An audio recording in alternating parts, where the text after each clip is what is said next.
Hey everybody, welcome back to the podcast. Dialog Choices, that's what we're called. I was like, hang on a minute. You need to change the name of the voice chat to, instead of podcast, just being Dialog Choices. Yeah, I need to remember the name of the fucking podcast. Because we're going to talk about Genshin Impact again because Andrew's talking about it. But first I want to bore people so if they're here for clickbaity reasons. So they run away before you get to the if they get takes. bored and stop watching, then I don't have to deal with the comments afterwards. So let's start. Let me talk then, because I will bore everybody with Alex to tears. Hutchinson instead. Alex that one as well.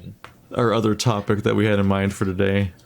I am not up to date with this. Wait. The thing in sorry. chat. Yeah. Mm-hmm. This has been the hot topic. It's been fucking everywhere. It shows up in every text feed. It showed up on the Philip DeFranco show. I was like, what? Why? Okay. Well, I mean, that's not surprising. Doesn't Philip just talk about whatever is like trending or hip? There's definitely like a gossip element of the show. But I was like, Linus Tech Tip had a podcast about it as well. He's not drama alert. Now, hold up. No, but there's just like, there is definitely a part of the show that's just like, what's the Twitter controversy of this day? I'm making a joke. It's just like, that's all. Yeah. Most news is just gossip, but turned into profit. The difference is Keemstar like monetizes like attacking people. Well, and is just Keemstar's not in so many ways a trash human. He doesn't do. He's not doing gossip. He is literally creating conflict. Yeah, no, that's his. Yeah, no, he was always bad, and he only got worse. Blah. But the thing that happened is this Alex Hutchinson guy tweeted, streamers worried about getting their content pulled because they used music they didn't pay for should be more worried by the fact that they're streaming games they didn't pay for as well. It's all gone as soon as publishers decide to enforce it. The real truth is streamers should be paying the developers and publishers of games they stream. They should be buying a license like any real business and paying for the content they use. This is wrong on so many levels, like where to even start. I think we should address, though, that this comes on the back of Twitch changing the DMCA takedown rules. I don't know if you guys heard about that, but basically what happened is... but I don't know that much because I'm not on Twitch. Yeah, I don't know much either, but I think as far as I know is any VODs and any clips that include copyrighted material, they basically crack down more on it, and people are basically having their stuff taken down because a lot of streamers stream to music in the background. I've been from day one. I was constantly confused by that. I don't know. I don't understand that either. Yeah, because like I've been doing this for like a decade, and I'm just like, what are they doing? What are you doing? Whenever I see somebody just casually streaming music the entire time, and I'm like, that's not allowed. Well, they don't know that. That's the thing about streaming is that unlike YouTube, you know that because when you upload the video, you're immediately slapped in the face with YouTube going, you fucked up. Whereas Twitch doesn't tell you that you fucked up at all, ever, because you're live, so it's never gonna show up. And like in the middle of the stream, it doesn't say like, "Hey, by the way, you're playing a really popular pop song. Maybe you shouldn't do that because we're gonna have to like stop your video soon." So like, although back when I did stream to Twitch, like back during like Lords of the Fallen and other shit like that, they would get flagged as copyright, and like huge chunks of my video would get muted. But that's after the fact. But that's when you're fact. Yeah, isn't that when you're streaming? Everything is normal. Is it now taking down people's streams while they're happening? Are they live monitoring it, or is it still just VODs? The difference is now they're being a little bit more they're being a lot more scrutiny with. So how does that affect you when you're currently streaming? I think it's still the same. Yeah, it's still the same. The difference is that back in the day when people were doing it, or people doing it now, is that people don't think about the VOD portion until after the stream has happened. Whereas with YouTube, you can't even put your video up there. Well, I was confused because I said that they used to mute VODs all the time, and you said, but that's afterwards. And I'm like, so yes. that led me to think that something was happening during the stream now, but you're saying it's still afterwards. So yeah, it's exactly what I said. Well, the thing that I said happened in the old days still happening. Yes, still happens. Yeah. The difference is that they've vocally told people it's happening. Oh, he's gone. Yep, I know. What? I saw that as well. He said they vocally, and then it just stopped. I think his internet connection went down. Oh no! Okay. He was the one doing the explainy. We can resume. Oh yeah, he's gone now. Well, Note down the time for editing. Who's back? editing. Well, we don't know how long it's going to take. A whole 5 Oh, minutes. the intention is to bore people, so I guess this is exactly what we're looking for. Well, and we're back. Andrew dropped for 3 minutes, but now we're back, and now I lost the flow of the conversation completely. The He point was I was trying to make is that Twitch's entire the way that Twitch is built is that you focus more about the content you're making in the moment rather than how people will view your content later in the past. And That's why I was asking what the consequences are when you're currently streaming. So there are no consequences. The difference is what I'm And what's saying. the crackdown? So the difference is that they vocally are talking about their cracking down, whereas before it happened and you would just kind of either deal with it or it didn't happen to you. Now Twitch is actively, openly, very blatantly saying we're coming to take your videos if they have copyright material in them, and that is the thing that people are upset about. But it's still just VODs? It's still just VODs. It does not matter to your stream. I'm so confused. You keep prefacing this about being live streams, and then it's not. And then you keep no, but actually live streams, and then it's still not about that. No, and I'm like, why do you keep just setting it VODs. up that way? I feel like I think you're misinterpreting it. The point I'm saying is that the way that Twitch streamers interact with the medium of content creation is in the moment. How their current live stream is happening. They don't care about the VODs until after the stream is over. So, but it only affects VODs and not the stream. Correct. The crackdown only affects VODs. And you keep saying how all the content creation is just about the stream you're doing right now. Yes, it's only about the stream that you're doing. So there's no. So then it's fine. Everyone's fine. No, It's so here's the thing: is that the way that Twitch works, live streaming. When you only do live streaming, the goal of it is to have a good quality stream. Yes. The moment the stream is over, then you think about, the VOD, are there any good clips to get out of it? Blah, blah, blah. The problem is that... Just record. Yes, Keith, but the problem is that's This is not such a how Twitch is a non-issue. medium. It's not how the It medium isn't works. a very big issue, though, because we're talking specifically about Alex Every Hutchins. streamer can be recording. It's easy. I do it every time. Yes, Keith, but that's not... That's not how Never most mind. people do, though. So the it sounds like the whole problem is like, oh, my VOD might have some parts muted from copyright music, so I should also be running a recording at the time. So if I want to have clips later. Yeah, I also Easy. think it's really... I think it's really easy if you just learn how to fucking change a tire, so when your car tire breaks, you don't have to call somebody. It's but people literally don't do the that. other button next to the one you're already using. Yes, and it's literally just a fucking screw to take your tire off. It doesn't require rocket science, but people are fucking idiots. They It's won't worth do the pointing basic out- shit. People worry it's about worth their car pointing out- stuff because if they do it wrong, they can die. If this is people's jobs, if they do it wrong, they will die. No, the stakes are not like that for a clip. That's not an equivalency. The thing is, No, it's not for the clip, it's for the this is not VOD. Like, it's not the same level. Like the discussion around the monitor or the DMCA takedowns is nowhere near as big as the discussion around Alex Hutchinson's tweet. His is a to the point dumb of hot that's take. not what. Sorry. I said his is just a dumb hot take. This is like Yeah, but the thing is, like, it was platform sort of a change. non-issue. Like, people were talking about it, but the hot that's just take is what everyone's talking about. Yeah. So because it was sort of a non-issue, like the whole thing about copyrighted music. It doesn't sound like a problem at all. It sounds like nothing. It just adds to the context here of his tweet. Yeah, it's just tweet, what he 'cause was talking about. Yeah. That's why I brought it up. So who wants to talk about it? Because I have thoughts. I don't really. I have to say I don't really have much of an opinion because it's kind of like someone shouting a dumb thing into the void, and it's like, yeah, that's stupid, and then I just move on. Like, it's a stupid thing to say, and no one thinks you're right for it. I don't think. I mean, the tweet does have 8.2K likes. It's also coming from somebody without really any clout to his name. I mean.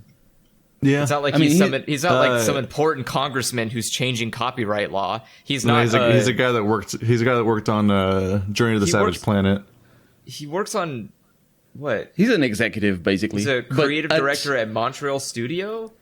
Okay. Yeah, but that's really... for Stadia. That's Stadia Games, and for me, what's interesting about this is that he's right. I don't think he is, though. I think his first tweet is right. I think his second tweet is wrong. That's an interesting. To be, and that it may not be as clean as that, but it's kind of what I mean.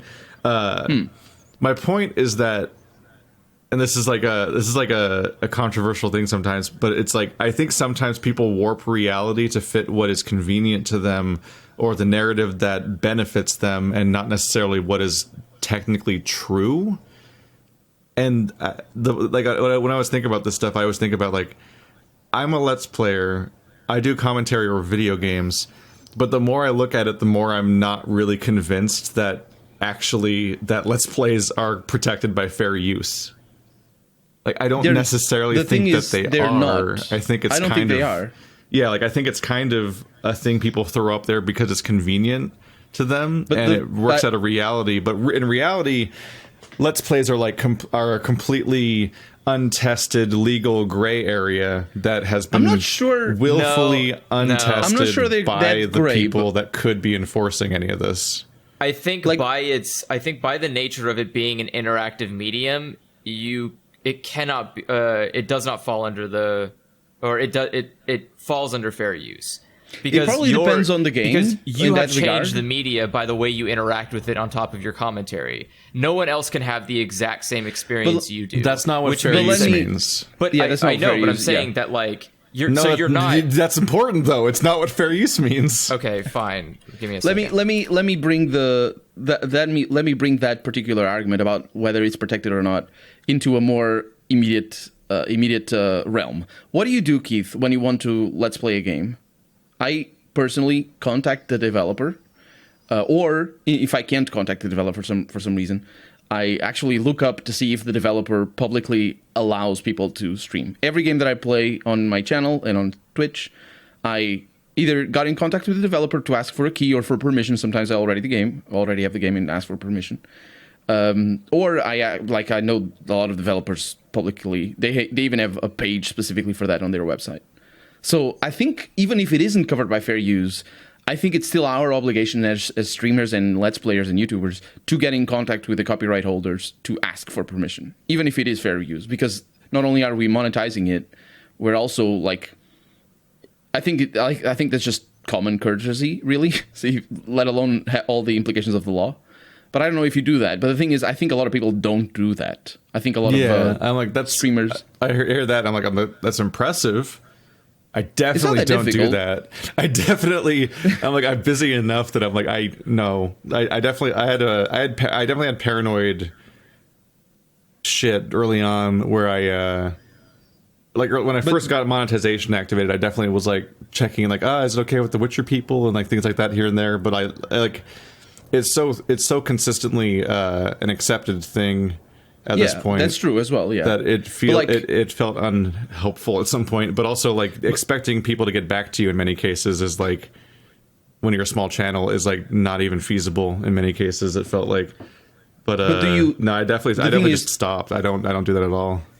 The thing is, if you get the key from the developer, you automatically know that it's okay. That is true. Usually because they will, yeah. So that's half the cases already. Unless it's fucking Ratchet and Clank. The fucking reboot where you do a fucking full Let's Play of it over the course of 2 weeks, and then the movie comes out, and turns out all the cutscenes were scenes from the movie, so your entire Let's Play is wiped off the fucking internet. Yeah, even though I got a press key for it in the first place.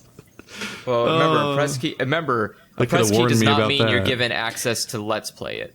But usually they will say, like, this is a key for a Let's Play, though. It's sort of implicit. Like, if you want to... No, they have to explicitly tell you it's for Let's Play. Otherwise, you are breaking fair use. They did not give you permission to record it. They gave you permission to use your platform to promote their game using in a review sense. That's also true, yeah. That is only why key distribution exists. It does not exist for Let's Players. It exists for giving press early access to a game so they can build a review that they then share with the people on their platform. That's the whole reason. But my point people abuse the key system for Let's Playing because they go like, yeah, I'm press, I'm sharing the whole thing, and that's it. I don't There's think they abuse that though. Oh, trust me, it's abused, and there's no checks and balances there. And, like, everyone abuses the key system. There's not like news reporters. I'm listed as press on various websites that give you keys, but it's specifically and under a category of.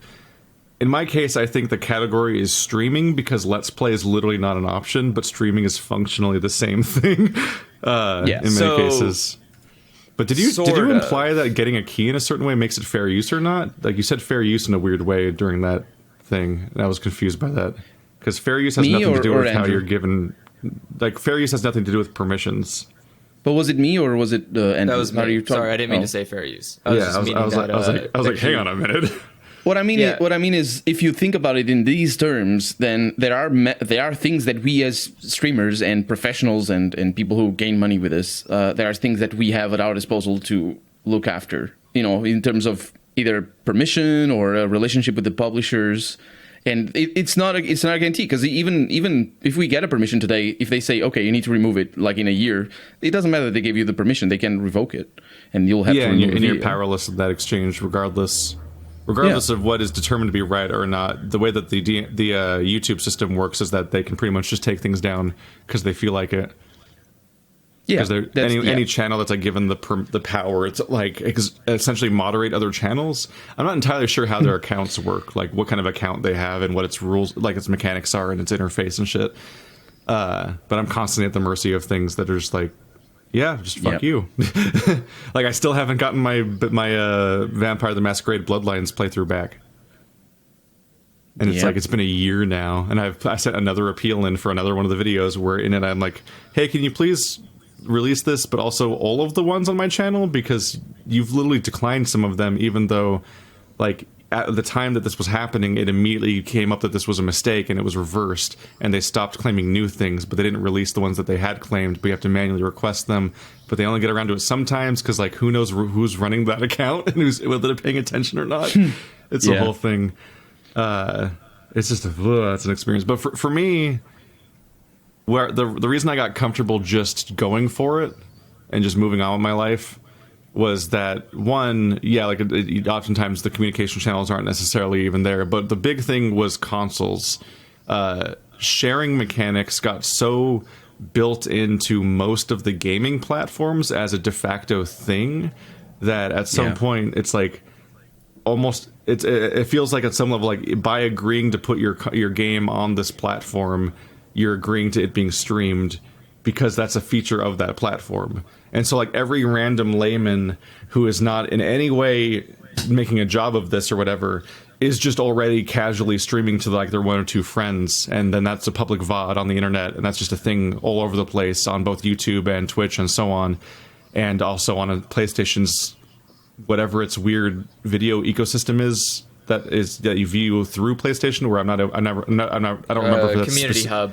Yeah, like, I don't remember if that's always on Twitch or if it's also sometimes just PlayStation exclusive videos too.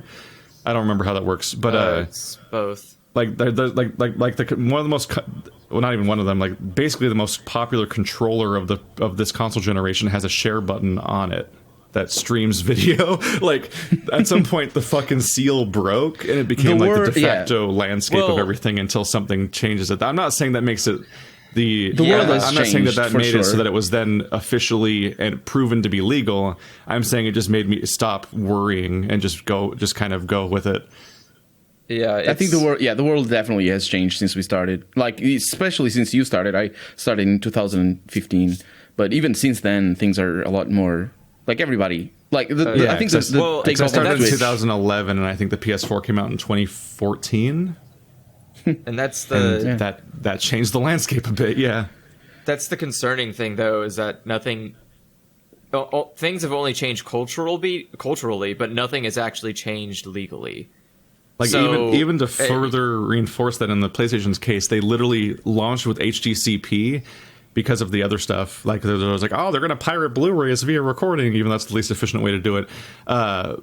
But then specifically one of the first updates to the PS4 was them patching in a setting where you could turn off HDCP, because HDCP was preventing people from recording their video games. Like, they updated the console to make it easier to record stuff. It's so like there's definitely that particular company's a perspective, like a support for this idea, but that of course doesn't change its legality. I mean, a bigger reason that they did that is because not every television has HDCP on it. Then you wouldn't be able to play. Yeah, there was a big issue where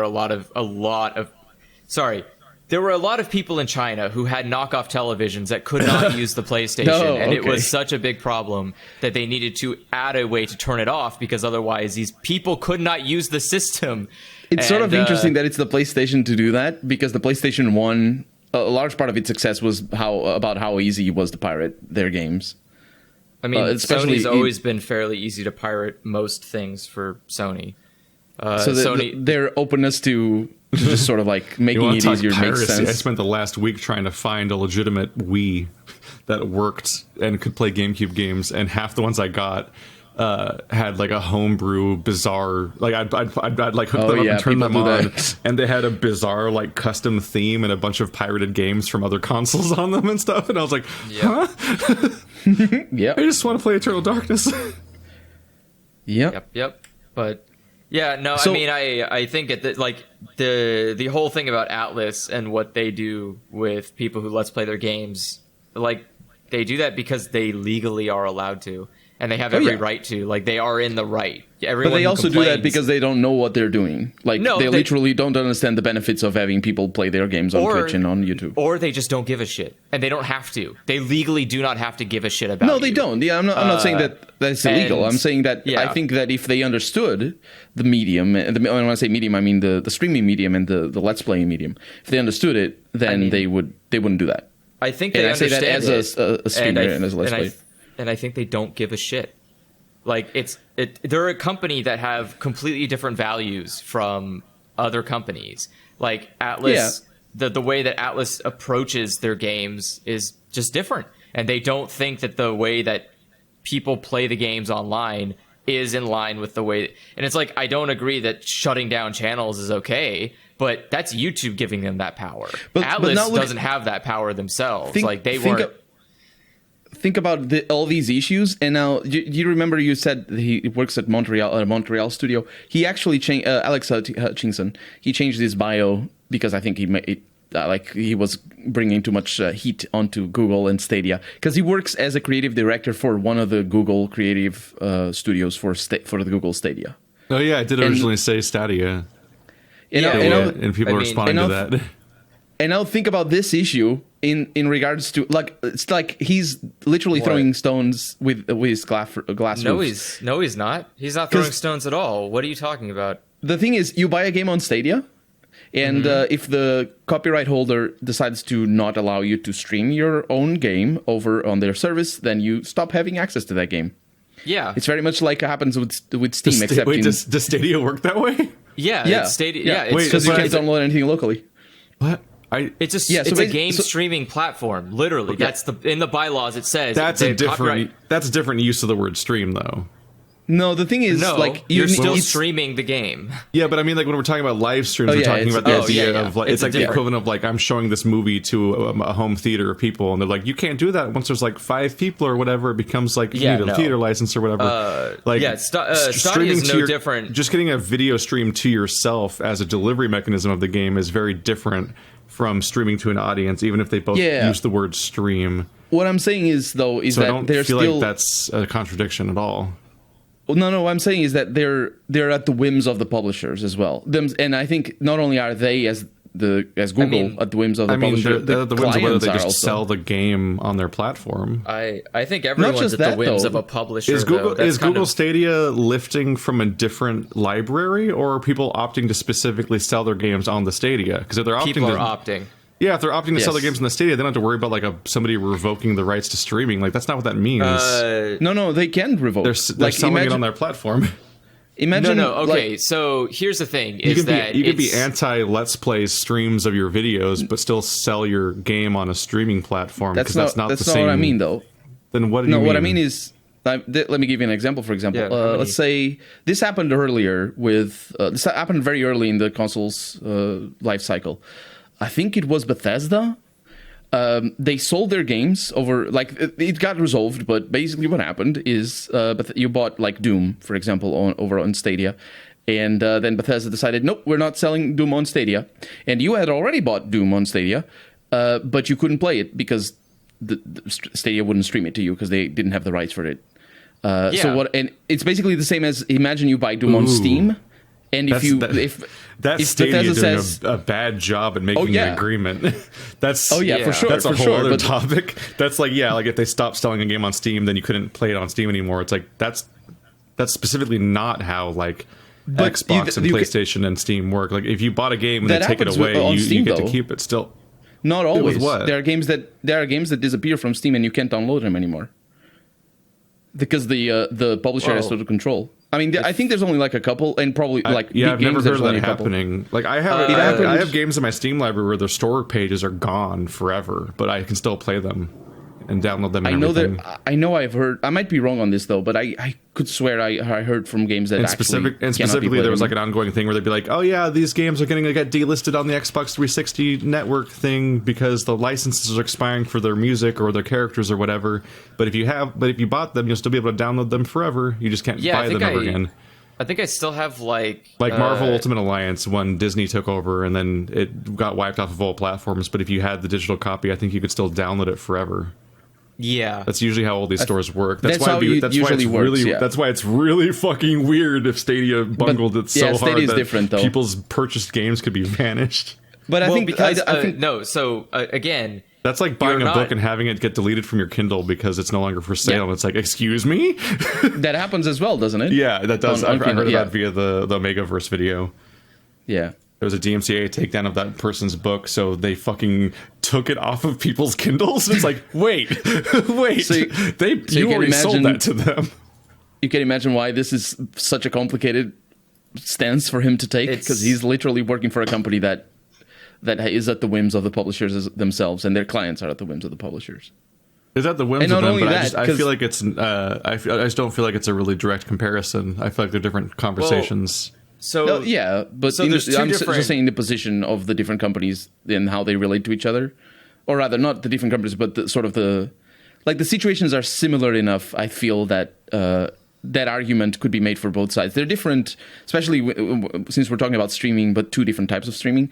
They're different things, obviously. But what I mean is, there's a lot of things that apply. For example, let me read the tweet again. So, worried about getting their content pulled because they use music that they didn't pay for. So basically, he's referring to streams that. He of course means music they didn't pay for the license for. Of course, the license. People keep misinterpreting it as meaning that they bought the music like on iTunes. I'm like, that's not. There's some really bad take tweet responses that just don't understand what he's even saying. And when he says games that they didn't pay for, he also means for a hypothetical license, not for the games themselves, I think. But the thing is, I think there's a parallel here. So, here's a good example, is if you read the terms and conditions for Stadia, you cannot record content that you play on Stadia. You can't do that. Wow. It says, restrictions, you may not use any content in whole or in part as any public performance, use any stream ripping, stream capture, or similar software to record or create a copy of any content, even if no fee is charged, sell, rent, lease, or redistribute access to it, or use content. Oh no, I guess I'm never playing the Stadia. Though. So here's the thing. So this is going into another system, is that when you have like Xbox Live or whatever, the Xbox Game Pass, they may also try to do the same thing, and eventually you get to a point where the only way you can play games is by paying a monthly fee to like get a streaming service, similar system. And you shiver, but that is a good progression to go into because it takes all of the ownership out of your hands. You don't own shit anymore. You pay more, but you pay more.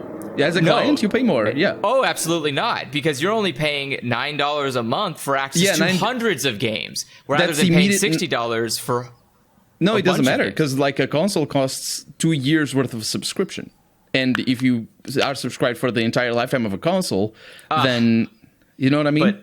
But that's because you're a dummy who plays consoles. And if you have a PC, it's cheap. No, yeah, Oh yeah, I keep having to forget No, that they're Stadia it doesn't have any hardware.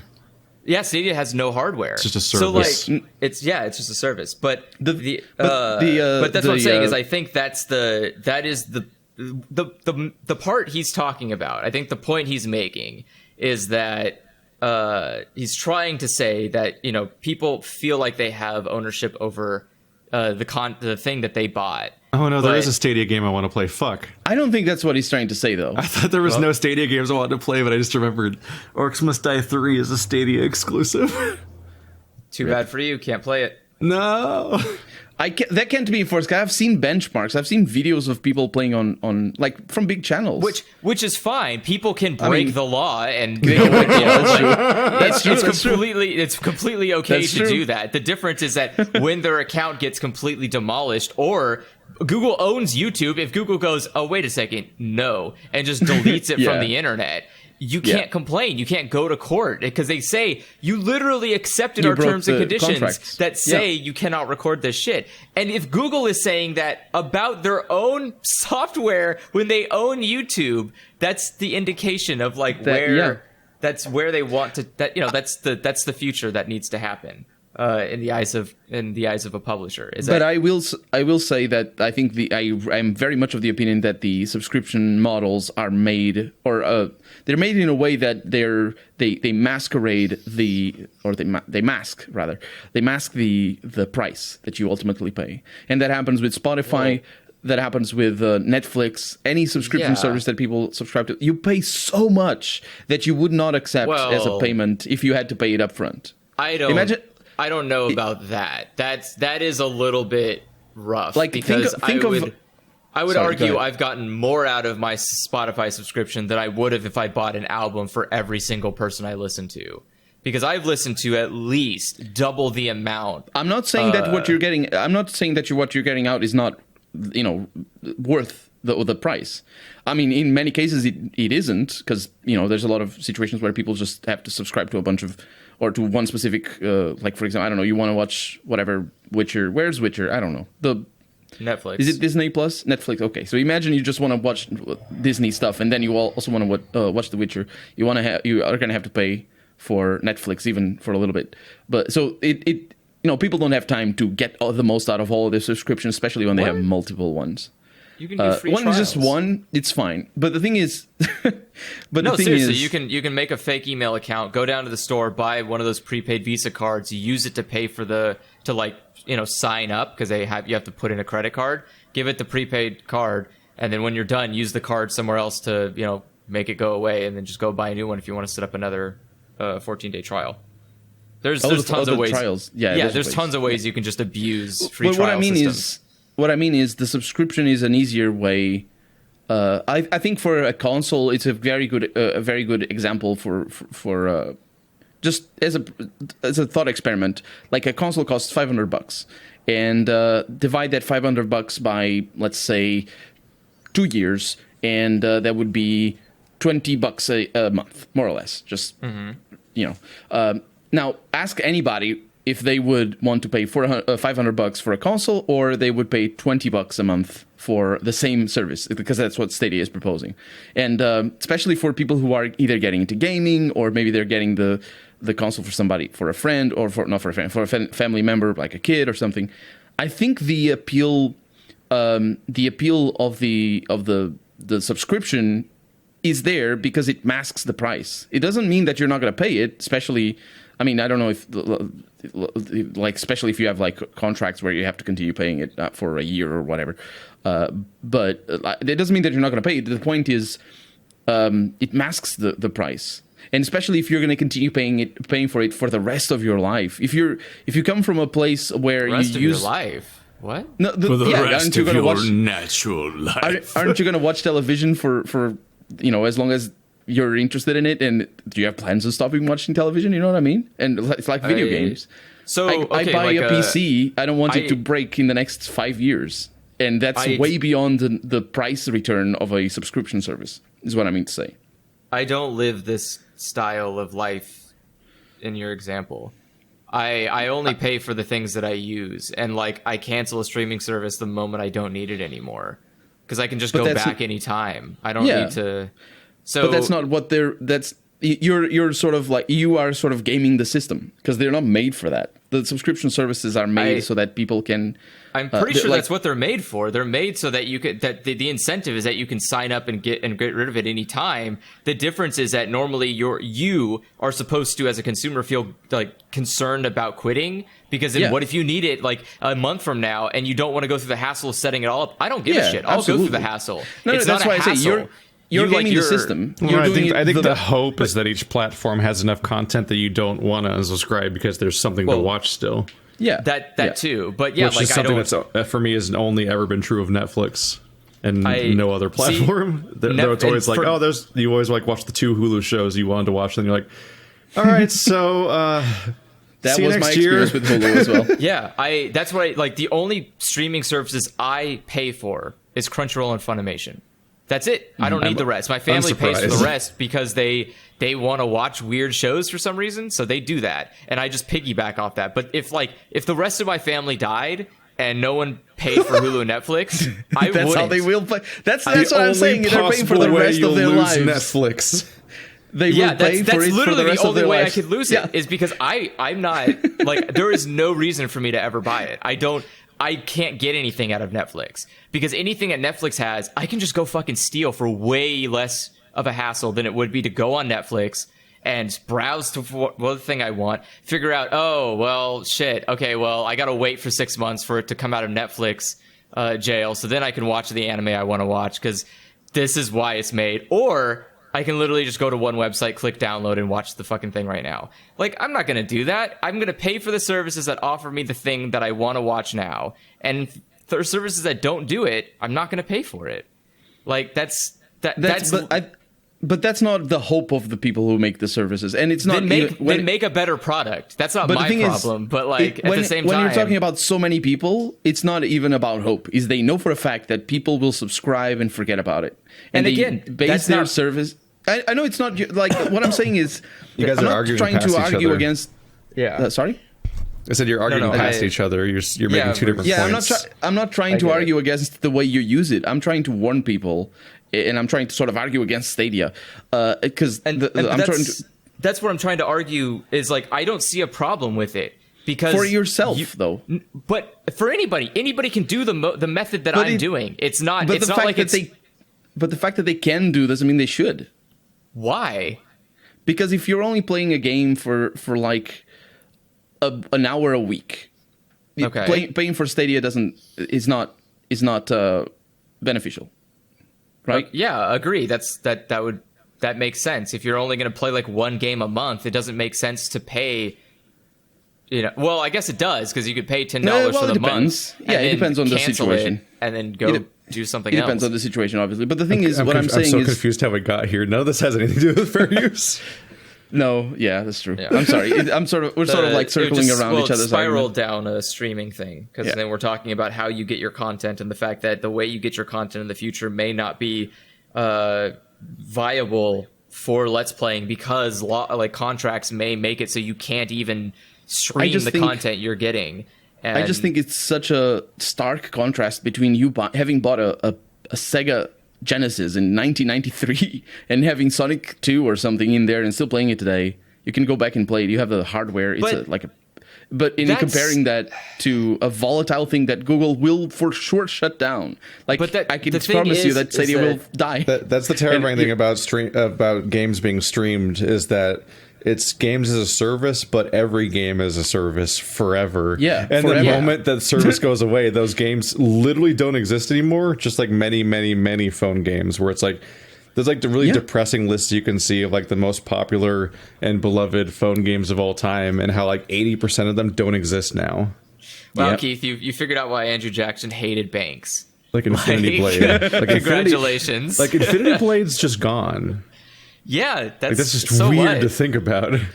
Also, it's not really. You can still download it. But it's like those processes there, and that's going to be an increasingly tenuous process of like emulation steps to try to figure out how to make this like old thing work because it's not supported by any real platforms anymore. And it's also illegal to do it in emulation. So that's the thing. I agree. I think that laws would need to change to accommodate a new non-ownership world in that regard. Like, okay, yeah, if this thing is on a platform that can then just remove it and no one else can have it, how do you counter that? And the counter to that is like, well, you make emulation legal. It's completely legal to just play a game as long as it's no longer available to purchase on a store shelf. And I think there's mechanisms in the law that would allow for that without a big uproar from publishers. Like, for example, but you don't want to listen to the publisher. Like their entire but like premise they're is the lobbyists. They're the ones that have money. They pay for the politicians to make the laws. You know how it is. You don't listen to the people with the money. What? No, that's not. We're specifically talking about U.S. people laws with the here. money, you don't get the money back. No, but that's how the world works. That's how the world works. You don't get your money back, and you listen to people with the money. That insinuates that there aren't other places in the world that aren't like. Isn't that the reason why copyright capitalism? I mean, yeah, but like we're talking specifically about U.S. laws and all of this. Like the U.S. has such a relevance to how any of this works. U.S. is a dystopia. I don't know what. Yeah, you're but like, for. Isn't that the reason why the copyright laws have been extended? Isn't in Mickey Mouse or something? The reason why the copyright laws are like, I think it's now up to 90-something years, where they were like 30. There was a set policy, and then Disney keeps pushing it back continuously in a way that coincidentally always benefits them. Yes, it's on purpose. It's not coincidental, and we need to understand that it is on purpose because they do it on purpose. No, I know it's on purpose. That was a joke. I know. I know. But like, the point needs to be put across because it's very easy for people to just sort of fall into the song that the publishers sing. And when I say publishers, I include Disney. I include every. I mean, I think at this point, I feel like people generally understand that this is what's happening with copyright. It's just that nothing's going to happen about that. Yeah, I don't know. Yeah. I mean, we don't even live in democracies. Like, we don't have the power to do much of anything. Yeah. All you can do is protest, and then everyone polices how you protested because you're doing it the wrong way, and so on. That's why I'm saying, like, I don't understand. I don't get this this feeling of like, I own everything I own, because if I don't, then I will own it. You can't stop me from owning something. Literally, I will find a way to take it. If you depend on somebody else, like imagine all the videos that you have, that you have access to on YouTube. You don't, unless you download them to your server. Instead of having a conversation about fair use and whether or not it applies, we're just like, fuck it, piracy, good. Just advocating for piracy and skipping the topic entirely. And downloading YouTube. No, I'm saying that, like, if something is being taken from you, you just take it back. Like, that's the point of piracy. The that point only of works if everybody works if everybody sticks together, and that's why. Oh, sure. I am definitely being. I know what you. Yeah, I'm going at this completely solo. Like, I don't care if the rest of you don't get to experience stuff, but I'm willing to experience it. So, like, seriously though, there's so much, like, good fucking luck trying to keep up with a lot of anime, for example, because where do you find half of it?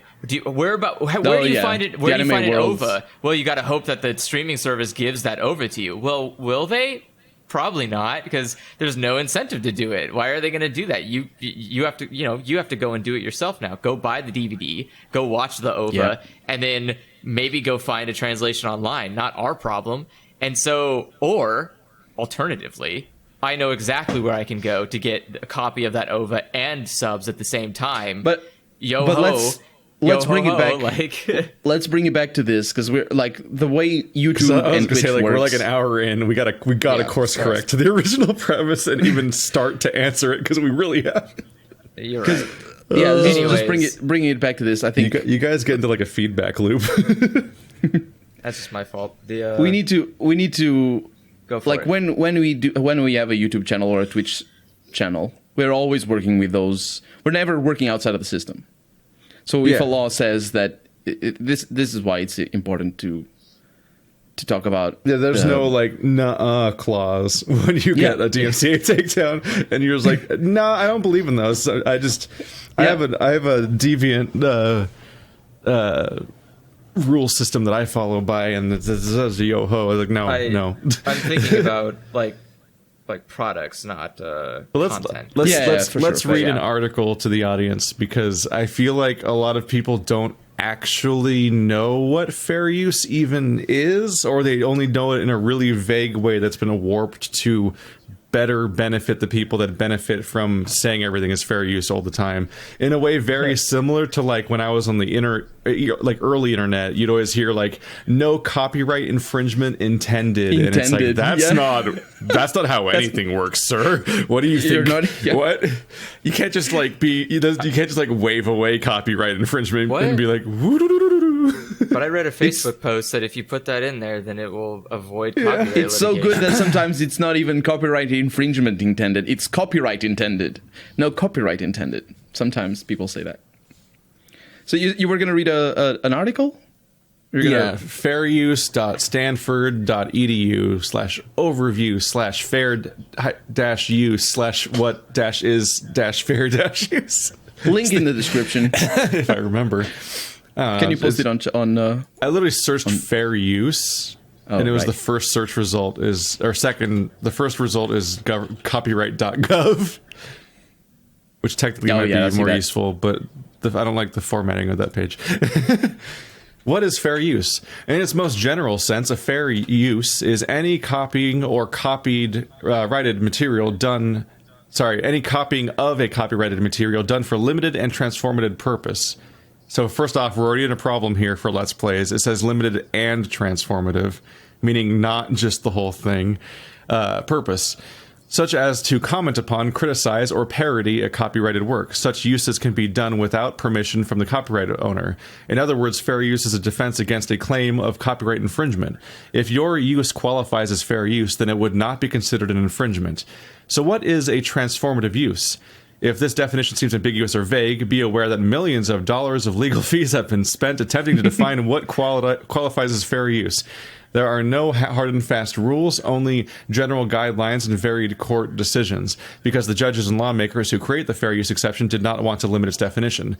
Like free speech, they wanted to have an expansive meaning that could be open to interpretation. Most fair use analysis falls into two categories: commentary and criticism, or parody. So here's commentary and criticism, the one that's relevant to us. If you are commenting upon or critiquing a copyrighted work, for instance, writing a book review, fair use principles allow you to reproduce some of the work to achieve your purposes, aka a quote. It doesn't say that part, but I'm just clarifying because that's definitely what they mean. Because that's the only way to actually use a book, actually. Some examples of commentary and criticism include quoting a few lines from a Bob Dylan song in a music review, summarizing and quoting from a medical article on prostate cancer in a news report, copying a few paragraphs from a news article for use by a teacher or student in a lesson, or copying a portion of a Sports Illustrated magazine article for use in a related court case. The underlying rationale of this rule is that the public reaps benefits from your review, which is enhanced by including some of the copyrighted material. Additional examples of commentary and criticism are provided in the examples of fair use cases. So for me, it's a really cut and dry interpretation here where Let's Plays are not covered by fair use. Video essays are. I can give you an example. Video essays are pretty covered. Barely. But the thing is, even like when like Nintendo, for example, was claiming video essays with any footage of their thing, so they treat it as the same. They don't, though, because if it's fair use, it's a defense. You have to defend that, though. That's you have to defend, you for sure, are the one sure. that has to prove that is fair use. And let me tell you, it's not going to be worth the effort. No, yeah. But what I mean, I think there's an example here. I'm saying a video essay would be fair use if it went to court, but obviously in the world of YouTube takedowns, someone just presses a button and then you're fucked in most cases, because you'll probably won't even get a manual review. So it depends, but again, even a video essay, it depends on how much footage is used. There might be the judge might consider that, like, well, you used too much of their footage. Yeah, you gotta cut it back. Like, that's the thing. Is like this law was written happen, though, at a time when the most transformative use was just literally writing something. Like just fucking books you can't But copy. I don't think I think there's a direct parallel here though. With proven examples, like the specifically the first example saying, quoting a few lines from a Bob Dylan song in a music review. I think that has, for example, we've seen lyrics sites being pulled down because of copyright issues. Lyrics from songs. If you put the whole lyrics up, the authors can take them down because of the copyright issues. And you've seen as well music tab. When I say music tab, I mean that's for the guitars. Music. What's the word? Sheet music for songs. Like the thing that you buy is the song itself, but if you sell the sheet music for famous songs, that's copyrighted material as well. And that has been like there's a rich and varied history of people being sued for copyright infringement, specifically in selling sheet music. I'm not saying shit. I'm saying sheet, right? Yeah, sheet. Yeah. Get out of here with all your shit music. Yeah. So I think if you think about it, website dedicated to shit music. I mean, I guess you could. If you think about it like games, it's the same thing because you're not really allowing anybody to play the game when you're putting it up on YouTube or on Twitch, but you're still sort of you're showing the game in its entirety, or maybe just in partial. But it's the same thing as music. As either if you look at it from the lyrics perspective or by how the notes that you have to play if you're going to play the music or play the song, and in music that happens. So it's very obvious that it of course can happen in games. So I think what Keith is saying, that Let's Plays are not covered by fair use, is totally correct. But I think it's easy to understand that if you compare it to the case of music. Oh yeah, it's like saying that my fucking like theater cam pirated video of a movie is legal because there was a guy in the corner that wouldn't stop talking the whole time. You're just there to listen to his conversation. It's like you're still showing the whole movie. Yeah. It's like obviously we put our personality in there and we make the show about ourselves too, and like people ultimately subscribe for us and not for the games, because otherwise you're just a library of content. There's no real reason to subscribe. So it's like a personality-driven thing, and the reason why YouTube channels exist is because of the personality of whatever person is on there, and that's why people stick around. But it doesn't change the fact that you're still doing something that isn't really proven to be necessarily legal. It's at best a thing that the entire industry has just kind of decided not to shake the boat on for the most part, because they all benefit from it. Yeah, I think it's not even they don't want to shake the boat. I think they know. I mean, I just need to look at my 118 emails that I haven't read, that are most of them about from companies sending me keys to play their games. Which, and I have a channel that if they explicitly say we want you to do a Let's Play or play this video game on your channel, that is asking you to do a thing. But I think the industry as a whole knows that. But it's just that. I there's one thing I know. It is you never ever assume what a company is trying to say, because it's never right. That's what I said right at the beginning. You should never assume. So yeah, they just give you a key and they're like, here you go, you can use this. That doesn't mean you can Let's Play it. That just means you can play their fucking game. That's the bare minimum I'm willing to trust a company on, giving me a key. It's like, cool, I can play your video game. I always get back to them asking to monetize, and like if I get a key, I always say that. Like there's a lot of implied trust sometimes. I think EA specifically says in their terms of use you can use their games for Let's Playing. Like it's just there's a lot of companies that do that. Yeah, and we mentioned The Witcher, or Keith did, and God damn it. I think. What happened? I was just curious. Because we were talking about email correspondence and so on, which I don't love doing to begin with. It's kind of like calling people on the phone and shit. Same. Yeah, but at the beginning of this month, I had over 600 emails, and I was able to finally pare it down in a big binge session. And I just checked again, and I have, in my gaming PR folder, I have 200 emails again. It's like, fuck. Jesus. This is They're why like white part of why hairs. I've given up. You don't trim them, because otherwise more of them show up. It's like wet hairs in your head, which I definitely don't have any of, by the way. So, like, I think the industry, just to buttress my point here, not buttress, but I guess solidify my point, the industry knows, and this guy I think is attached. But what I think like what my biggest thought is his second tweet. The real truth, he says, as opposed to the unreal truth, is the streamers should be paying the developers and publishers of the games they stream, and they should be buying a license like any other real business or any real business and paying for the content they use. And I think this shows that his perspective of streaming is completely detached from the reality of 99% of people who stream. He's he's not wrong, but I think he's definitely phrasing this in like a really dumb way. But what I'm saying is it shows his perspective, because he's only looking at the big streamers who have thousands of people watching. Also, and he's thinking, I want to... It's a thing that logistically would make it so that Let's Plays would have never happened in the first place, yes. Yeah, because absolutely. Everyone starts from zero. Yeah. And when you start from zero, you don't have an income to spend on licenses and whatever the fuck that even would be in that case. And so you can't really...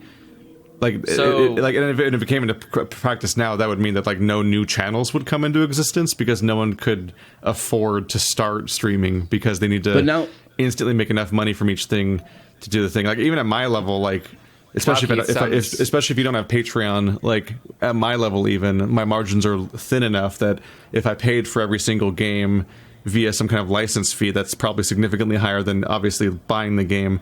That would be more than what I make from playing the entire game. Wow, Keith, I can't believe you figured out what the giant core of why radio is dying as an industry. Congratulations, you figured it out. And radio has a lot of protections, actually, in comparison to other... Radio is such a fucking At least bad here in investment. Portugal. You have to spend it so is very much expensive, to get started, and then the payout you get from it is so... Radio garbage. is dying. Radio is dying because it's just the old technology that people don't use. Well, also that's this is why. Because you have to pay a license for every song that you play, and then you need to get people to pay you to put their ads in between those songs. And it's not good. And this is like what he's talking about is kind of what YouTube would love to do, which is make you responsible for finding advertisements. Because if they can make you responsible, you'll never fucking make it, and you'll die and go away, and they can close YouTube for so true. That's what I was going to say. The thing is, like, you look at this reality that he's proposing, and Twitch is like, yes, I would love that to be the case. Because what Twitch wants is for the small channels not to exist, and it only to be the big channels. No, and it happens for any platform. Twitch just wants it to go away. Twitch just wants Twitch to go away. It doesn't want to pay for it anymore. It's a fucking waste of money. It's only a waste of money because there are so many small channels. If they could pivot, it's a waste of money because video streaming is a huge waste of resources. So expensive, for it's so expensive to do over cloud computing, which is literally the only way you could sustain this kind of infrastructure. I think they would be profitable if there were only 2,000 channels and everybody had like 10,000 viewers at the same time. I think it would be profitable. Congrats, Colonel! You figured out how cable works. And that's why exactly I'm saying why cable is television is the way it is. If Twitch could have a say in this, if Twitch could say, okay, from now on, everybody that streams games needs to pay for a license, they would do that. I swear to you, they would kill all the small Twitch channels. And YouTube are at a point and where they're like, all right, we're successfully a big behemoth industry, and that we got there on the backs of everybody starting from scratch and getting here via pure enthusiasm and working for free for years and whatnot. But now that we've made it, it's really for our best if like millions of you vanish now because even Patreon did the same money. Thing. Even Patreon had an attitude that was like that.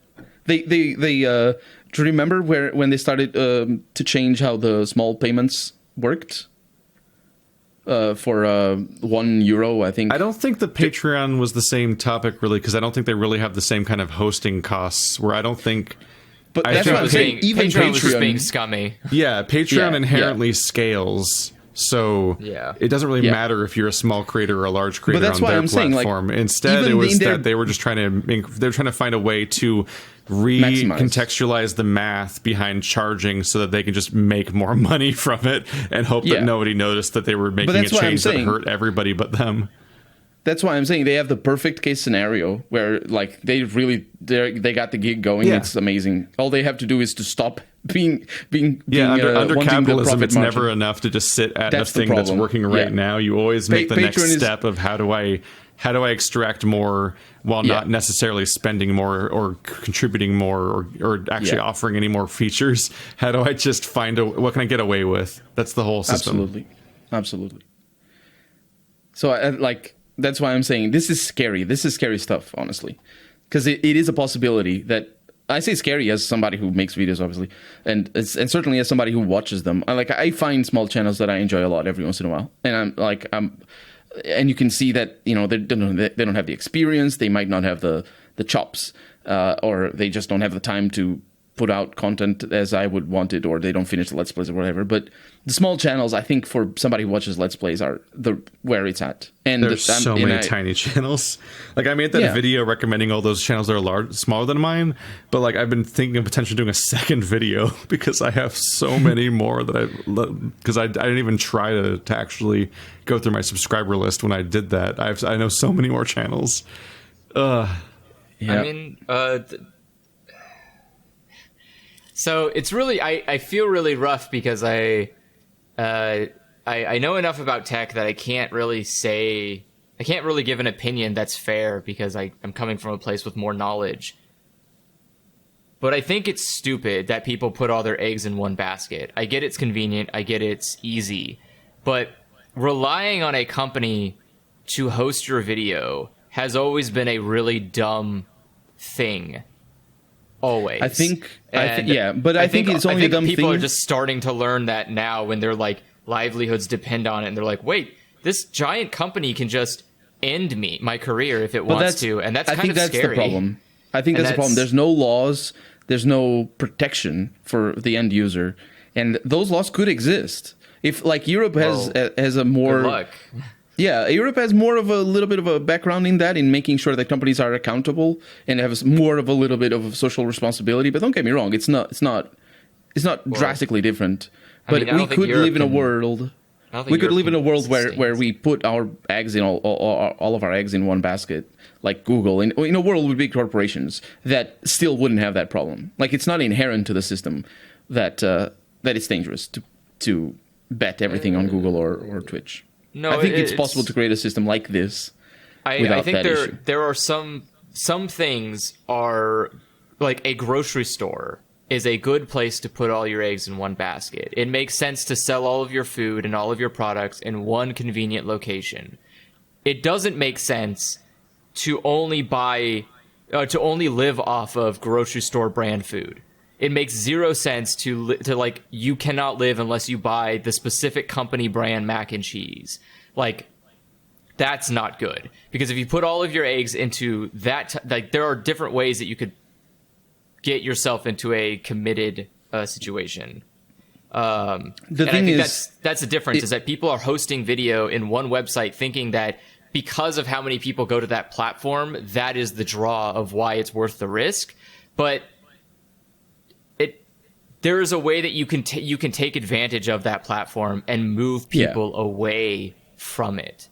And that, I mean, people are like trying to, different platform types and different groups are trying to figure out how to diversify and so on. Like, you have like, is it Curiosity Stream? Is that the one that like a lot of the leftist and video essay people are all like on and so on? Like, people are trying to form their secondary platforms that are like the equivalent of like the Rooster Teeth website, but it's for many styles of video, it's a prohibitively expensive solution.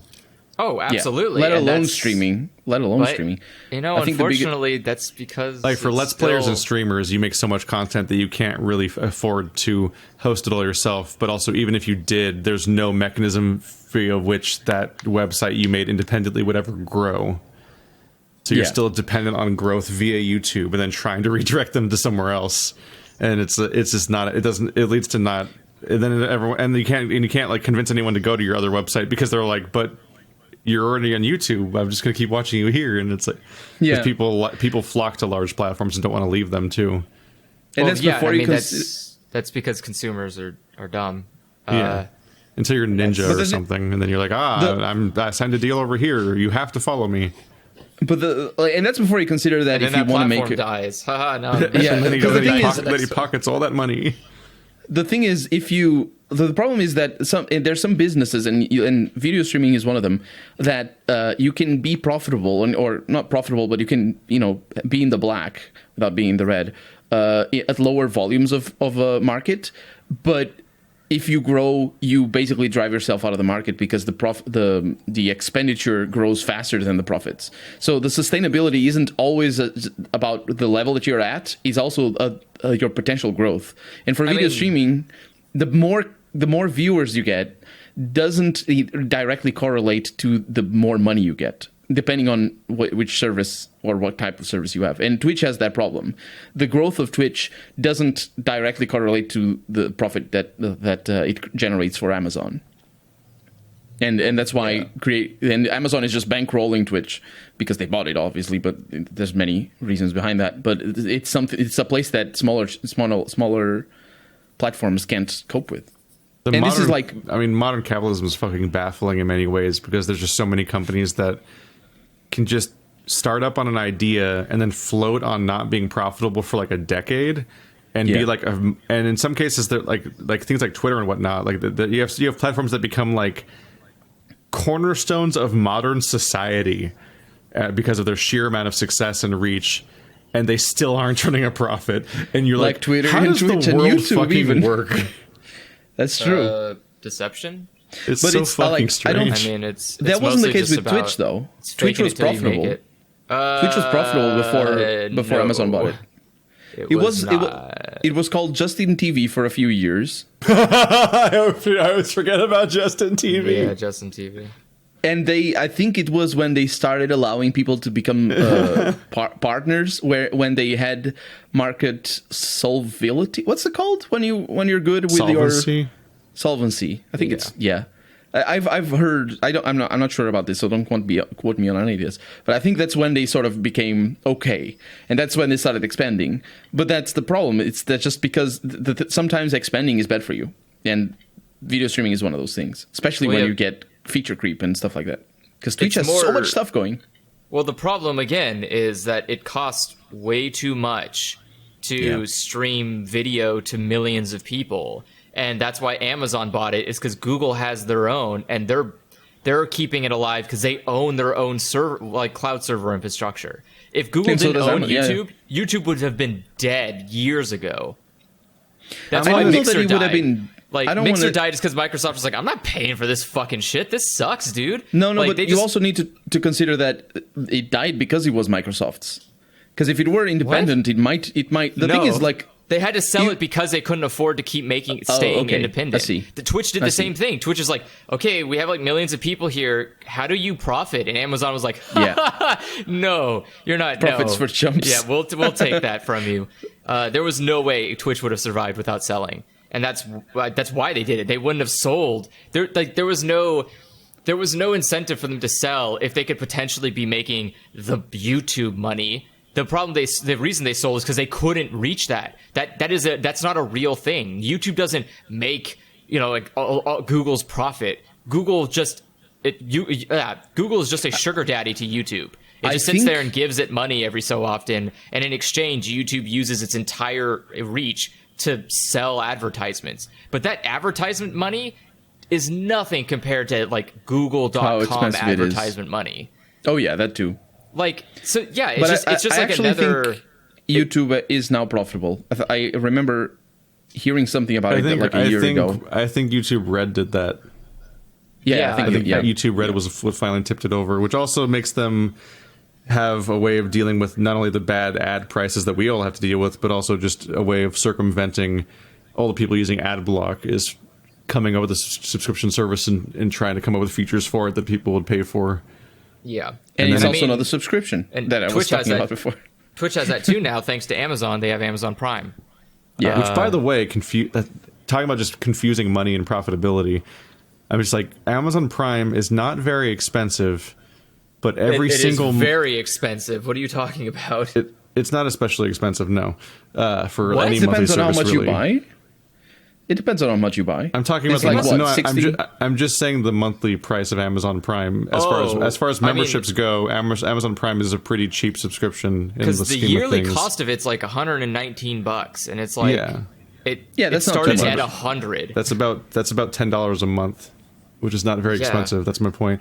What I'm saying is that one of the that gives you access to a lot of strange things, and it's apparently so fucking profitable that they can afford to make entire Prime Video movies and TV shows and whatnot, like The Boys and things like that. So it's they're making money, but at the same time there's bizarre elements like how you can pledge part of that money to Twitch people, because if you have a Prime membership, you can sub every month for free to someone, which gives them a few dollars. And I'm like, you're literally giving away a portion of your subscription to a completely different service to this Twitch person. And I'm like, that just cuts down on how much they're making from your overall subscription, because you're giving part of it away to not them. And it's like, there's moments like that where I'm just like, how the fuck does the math work on these services sometimes? How does any of this profit? So Amazon, again, this is because you're looking at it from the what you can see level. Well, that's the thing, is a lot of entire parts of society are just like, this entire industry doesn't profit, and it's made like you have mega corporations that have 17 different industries, and entire arms of their company never turn a profit, but they're just there because Microsoft likes to have a console, so they're going to keep making a console even if it's always losing money. Have you not seen because it's like the market recognition? They're in everything all the time. I was going to say the oil industry is like that, but cruises are the least profitable companies on the planet, and they are somehow the most important for tourism, which is how some countries just survive, and they just suck. They never profit. Every time there's any kind of economic instability, airlines are the first company to go that's it, we're dead. And it's like, what the fuck, guys? It's one of those innocence lost moments where you're taught the myth of capitalism and how it's this magical thing, and it just it made the best man win. We're all on equal footing, and you just got to try really hard and follow your dreams. But in reality, all of the super companies don't make money, but get to be the top people anyway, and make it impossible to compete with them, even though they're not profiting. And then and then also taxes are bullshit, because every single company that actually does make money then finds ways to pretend they're not making money so that they don't pay taxes. So both these systems are inherently completely fucking broken, and you're like, what the fuck is a person ever supposed to do? Keith, they're not broken. They're designed that way. It's exactly. I know, but I mean they're broken compared to the way you're taught they're supposed to work. To the way you're taught, absolutely. I'm saying that the way you're taught is a myth. How Amazon economics. Amazon destroyed the entire world's economy of bookstores and so on, and then keeps spreading to other fields from there. But they didn't even get to be the best bookstore by being the best bookstore. They cheated then too. So it's not even like they were once upon a time just outcompeted everybody via the fair rules of capitalism, and then via their vast wealth started exerting power on society. It's like, no, they literally cheated at destroying all the bookstores while they were being created, because there's a bunch of systems where a company can just not turn a profit and just fucking just undercut everyone in the world and just not be making money in the process, and then just fucking have investments and whatnot. I mean, again, it's not surprising. That's just how it always has worked. The difference is that it's not how it always has worked. Billionaires don't talk about how they became billionaires, because if they did so, then you would all just do the same undercut methods, and then you'd have to patch the holes. It's like, you don't, when you can break into a system, you don't tell everyone, hey, the system's broken right here, this is how you get in. But we know how the system is broken. It's not a secret. Most people don't know how a system is broken. No, most people don't want to believe that the system is broken. That's even worse than them not knowing. Yeah, because that means they'll willfully ignore it, and they'll recoil against it, and there'll be somebody in the comments of this very video that's in patriotism mode, and they have to just believe the things they believe, because it's like growing up in a religion. And again, it doesn't matter, because the hole that you can get into for capitalism requires you to have capital. That's why it's called capitalism. Yeah, exactly. Is that you need capital to make it work. And none of us have the capital to do. Jeff Bezos didn't start out as a poor fucking kid on a boat with no parents. He showed up with quite a good, wealthy startup, and then used investment money to literally go, what if we just charge nothing for books while everyone else has to profit? And then we can literally just ride on investments until we destroy book industry. And then we're we the can only raise our place you can buy prices once books. Everyone else doesn't exist anymore. It's genius. And then what did they do? It's why it feels like cult shit when you look back at school, and it's like, now everybody stand up for your fascist pledge of allegiance, and then now that we're done with that, now we're going to tell you about the invisible hand of the market. Like it's Santa Claus. Like there's all these fucking like fairy tales they tell you because they're just teaching you not how to succeed in society, but how to believe in society. Well, yeah, the idea, that's such a good take. I love that way of saying it. Which is that is again, that is so true. My God. And again, that's the point like that I'm trying to make here is that like that video streaming services can't be profitable unless you have somebody who's going to sugar daddy you. It's just not feasible, and there's no. I don't know that that's true though. No, I think they can be profitable. Goodbye, Quibi. It's gone. Yeah. Why is Quibi gone? That was so quick. It just showed up. It had all of these Hollywood people jumping in on. They had so much investment. It's just wildly unsuccessful. That's the thing. I think nobody used it. It's so the line you walk to make a streaming service, even just stay afloat, is so thin that unless you have a big fat fucking net behind you, like Katzenberg, it has his entire career as a safety net. So you can just fall out and do whatever the fuck he wants. But like, you know, the guy who made Mixer doesn't have a fallout. He's just like, well, I made Mixer and maybe it will get bought. And if it doesn't get bought, then I can shut it down. And Quibi was especially fucked because many of these platforms can start from scratch and just like try to break even to keep their costs even with whatever profit they're making and so on. But in the case of something like Quibi, there's a massive front end investment, not just on the technology and infrastructure level, but also like the massive investment they made on like talent that made it so they had to hit a certain threshold or they were just fucked. No, I think Quibi was the one that was like supposed to be like 7-8 minute videos. Yeah, and you could watch them on profile. That was just dumb. Or portrait, which was or landscape or portrait, which was the most dumb thing. Yeah. But the idea is that with the investment that they had with the names, like it's not as if Quibi wasn't bringing in investment capital. Quibi was bringing in good amount of investment capital, but keeping a streaming platform alive for millions of people to watch is fucking expensive.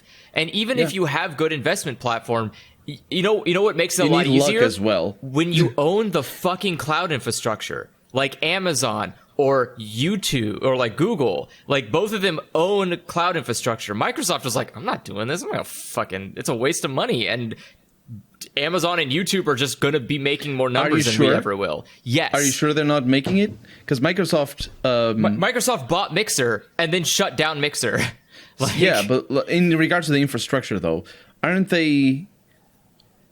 I mean, isn't the Xbox Pass supposed to be to allow you later on to stream games as well, like the Stadia? They're using their cloud infrastructure to make that work. Yeah, but does Xbox One not have game streaming yet, like PS4 does? It does. No. The other kind of streaming, the one like Stadia, because it's also infrastructure. That's what I mean. The PS4 has a whole. It's called PlayStation Now. Yeah. But you need to have you need to have an Xbox though. So the Xbox Game Pass is you still need to download the game. Oh, you're talking about the Xbox Game Pass letting you stream games on PC. Yeah. Okay. Without an Xbox. No, he's talking about like literally you don't need hardware. You just stream the game. That's what he's talking about. Oh, like to a computer. To like a TV. Yeah. And you always need some kind of hardware. Like that's a smart TV at least and stuff. Both Sony and Microsoft are not there yet. And the reason Microsoft is not there yet is because again, the reason Microsoft is not there is because I imagine it's probably a shit hell of a hole to try to do anything like that because the bureaucracy and corporate red tape must be egregious. Whereas Amazon is probably the same way, but a little bit easier depending on what they have more of a market control to the point like you look at the way they treat their affiliates on the links alone for Amazon. They treat them like garbage. They don't care. So I can hear weird patting noises. It's because I'm petting a dog. Amazon is a weird company to talk about, at least financially. So Microsoft gets their money in a very different way than Amazon gets their money, in a very different way than Google gets their money. And that is indicative of how they go about keeping alive certain services. And like Microsoft, for example, has a big fat dumb ass bad habit of buying a bunch of cool shit and then going, uh-oh, wait, I didn't actually want this. And then they just drop it on the ground. Like Skype or Mixer or LinkedIn, or the list goes on. Amazon, on the other hand, when they buy stuff, it's usually because they want to expand to a new market in order to further their platform. So, which is Amazon, the business. And so, yeah, going to Twitch is a great idea, because now you want to buy your merch, sell your merch on Amazon. You want to, like, you can buy a bunch of cool Twitch merch on Amazon. And if you have Prime, you can get it in 2 days free. Or if you get Amazon Prime, you can have access to streaming and Twitch. Like, they're trying to, like, meld it into their entire identity. And Google does the same thing when they buy, like, they bought Nest, and they're like, yeah, Nest is cute. Now it's just Google Home. And you're like, what happened? Yeah, but that to was Nest? just a name Nest change, is still though. there. It's just Google Home now. It's just a name change, though. Yeah, and the reason Google Home is important is because then it helps them find more things to advertise to you. It helps build that the AdSense catalog for, like, I see that he buys X and X things because his Nest shows that an Amazon package arrived. So maybe I should try to sway him to buy more Amazon packages. Like, each company has its own different way. And that's why I think, like, I don't think Microsoft was able to make Mixer work, because they couldn't find a way to make it fit into their non-existent ecosystem, because Microsoft doesn't have an ecosystem. They're just Microsoft. They just kind of do whatever exists. Whereas Amazon, they live a lot from the enterprise. They still work based on business to business a lot. Because most of Microsoft's profit comes from selling operating systems. Like, I think, that's their money. And, like, buying Mixer doesn't make people buy Windows machines. So what the fuck is the purpose? And, like, that's like why the Xbox is kind of funky, because buying an Xbox doesn't make people buy a Windows operating system. Like, it's a weird. The biggest flop that Microsoft has done recently in regards to specifically Windows is the Windows Store. That is so bad that it drove away. I think the Windows Store is, like, at least a good push towards something. Like, maybe at least these days it's better. If you want to buy something, buy it on the Windows Store, which you can only do on a Windows computer. Like, at least it makes people buy an operating system. But, like, I have no idea what the point of buying LinkedIn was for Microsoft. What is that accomplishing as a company?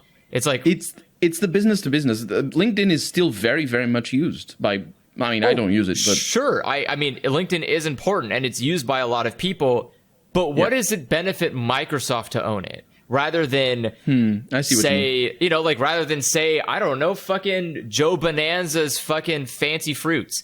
Like, they could go own LinkedIn, and would it change anything? What does Microsoft bring to LinkedIn that makes it so different? And, like, you can argue, well, they have all these LinkedIn videos and all these tutorials, and, like, you pay for a LinkedIn Gold subscription, and you can get access to a bunch of cool stuff. Great. In the world of 2020. Yeah, and it's like, great. Oh my god, these companies are like. Yeah. Anyways, the whole point, coming back to, the idea is that the less people on these streaming platforms, the cheaper it would be, and the easiest way to make less people on a streaming platform is to suffocate them with legislation. And so, if you don't change fair use to accommodate them, then at any time, for any reason, you can suddenly bring down a guillotine and go, okay, we just got rid of all of these people, and now Twitch can still be sustained by artists and music makers and people who aren't, and, like, just Let's Chat people who aren't playing video games. And YouTube can just go back to being about blogs and dumb animal videos. But all those people are at OnlyFans now. They're not at Twitch. But that's the thing, is, like, if you don't, like, the idea of buying a license makes sense, because that's how you show it. I think it only makes sense in the sense of how all media has been shown to other people. That's normally how it goes. But it doesn't make sense it doesn't make sense if your goal is to promote your game. Because if you want to promote something, you don't ask someone to buy something from you. Like, I don't imagine, maybe I'm wrong, but I do not imagine that a newspaper pays a company to advertise on their newspaper. They say, hey, if you give us X amount of money, we'll give you this spot in our newspaper, which reaches this amount of people, which means we can then that means you can potentially get this much back in return from people seeing your ad. And Yeah, that's but- kind of the point. But now you're talking about the more sort of the moral question of this, or of who benefits from Let's Playing. I'm more just talking about streaming. this is how business works, and Let's Playing kind of gets away because it's very easy business. You just buy a game, record it, and then upload it to a channel, and that's about all the work you got to do. Really, you can get a little bit more invested when you start making real money because now you got to do taxes. But beyond that, you're not worrying about license distribution. You're not worried about having contacts in the industry. Reaching out to Michael at EA and making sure, hey Michael, am I allowed to play your newest Call of Duty game or whatever? And Michael's like, well, actually no, you can't play fucking level 5 because we put a cool special in there. And there's a lot of stuff that goes into television. If a television wants to play a movie or even just a stupid shitty show, it has to go through a bunch of hoops and hollers to do that. But those hoops also only exist because of the laws that surround television, because it didn't used to be like that at the beginning. Well, yeah, and the reason those hoops and hollers exist is because somebody needs to make more money. And the person that needs to make more money is not the person that's watching the content. It's or not the person who's making it a lot of the time. No, the person who's making the content is supposed to get the most money. That's the end goal. I'm talking us as Let's Players and streamers. But you didn't make content. I'm making content. No. You're making a commentary track. That's all you're doing. That's content. That's content. Sure. Because you can't play the game. It's not. If it is, it would be a commentary track if there's that stuff for movies, for example. You make a commentary track over a movie, and somebody else has to buy the movie and listen to your commentary track as you listen to the movie. Which is ideally what most game designers would prefer you do, since you're not just I don't think so, showing though. the video. But I don't think there's any downsides. Considering you're making money off of them, off of a game that they made, and there is the argument to be made that yes, showing that you play a game on live stream and then it causes other people to go buy that game, and thus it means the company makes more money and everyone wins. But the problem is that you've made money and you're not supposed to make money because they could make more money if you didn't make any money. But I don't think that's the case, though. I think they look at our money and they say, I want some of that pie. But they fail to see that sometimes, and in this case, I think it is one of those cases where the synergy between two industries, one is the Let's Play industry and the streaming, and the synergy between that industry and the gaming industry is so important that I think Let's Players and streamers making more money because there's more people watching and giving bits and whatnot translates into the game companies making more money. And you see that with some games more than others, for sure. And that sometimes there's a question. But you can see that with GTA. You can see that with city builders. You can see that with competitive games like Fortnite and anything that basically is popular on Twitch. And that stuff doesn't happen by mistake. It's people cater to the genres that work the best for that. But the point is, I think that the popularity on streaming and the popularity of streaming and of Let's Plays aids to the profits of the gaming industry. So it's like killing the golden eggs chicken because they want all the golden eggs. If they kill streaming, it's basically the same premise. They want all the things for them, but they fail to see. It's definitely been proven this year that streams are ungodly capable of deciding the fate of a game.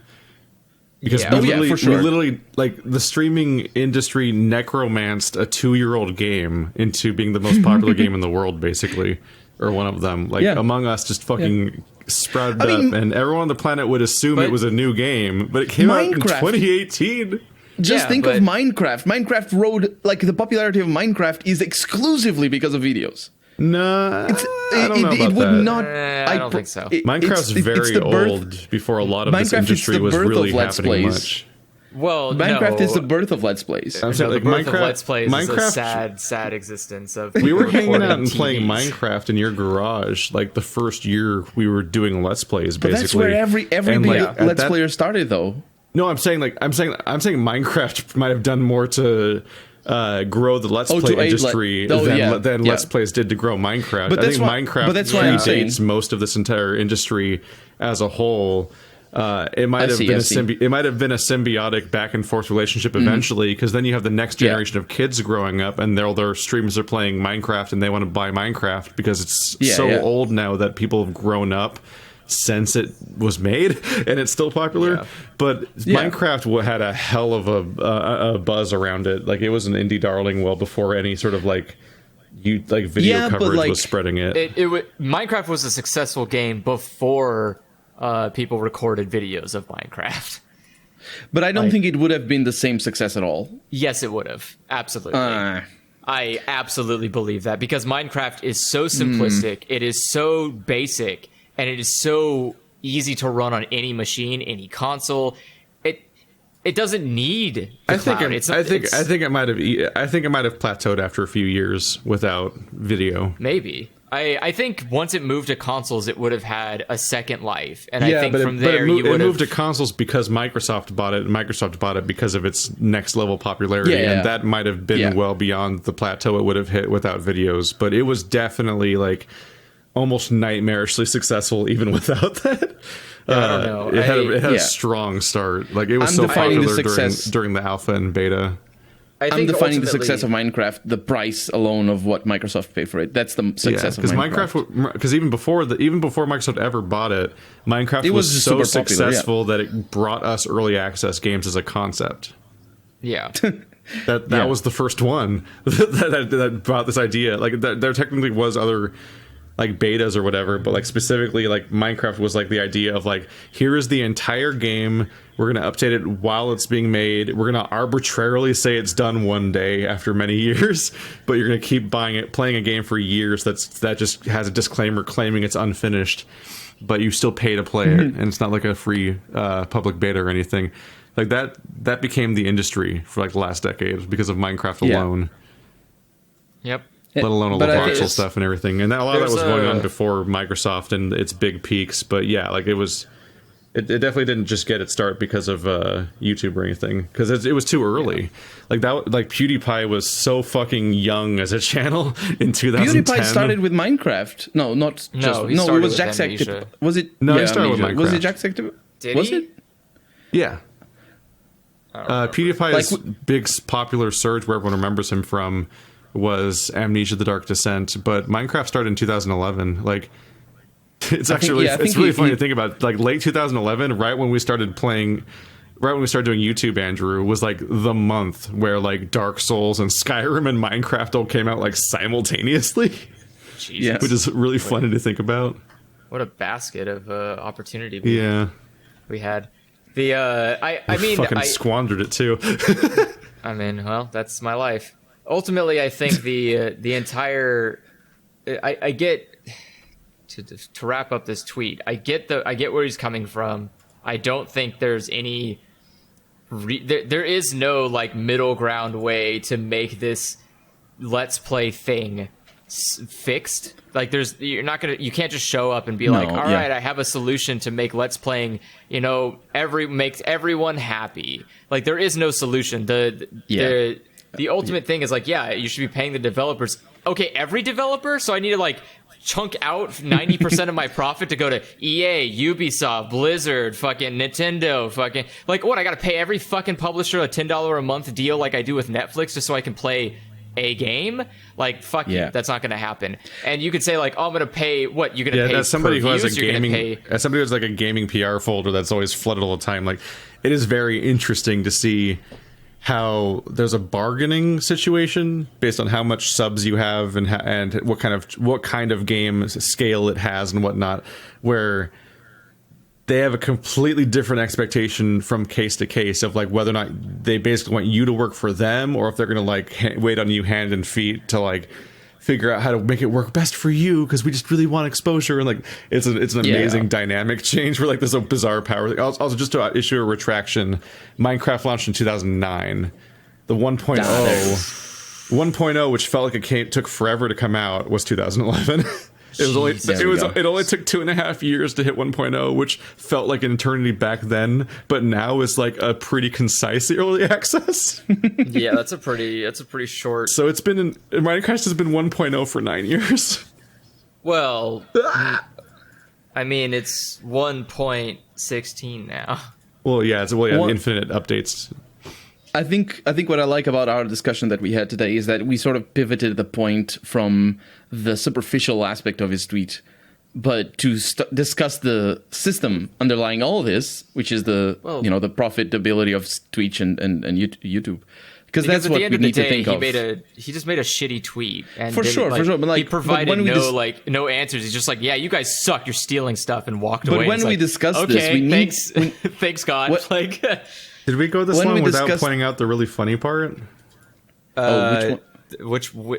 There's so many multiple funny parts to this guy's the biggest, most funniest part of this entire thing is that he himself worked on Journey to the Savage Planet, which was an indie scale game, which relies that entire part of the industry relies heavily on streamers and whatnot to give it any exposure, like Stardew and Among Us and so on.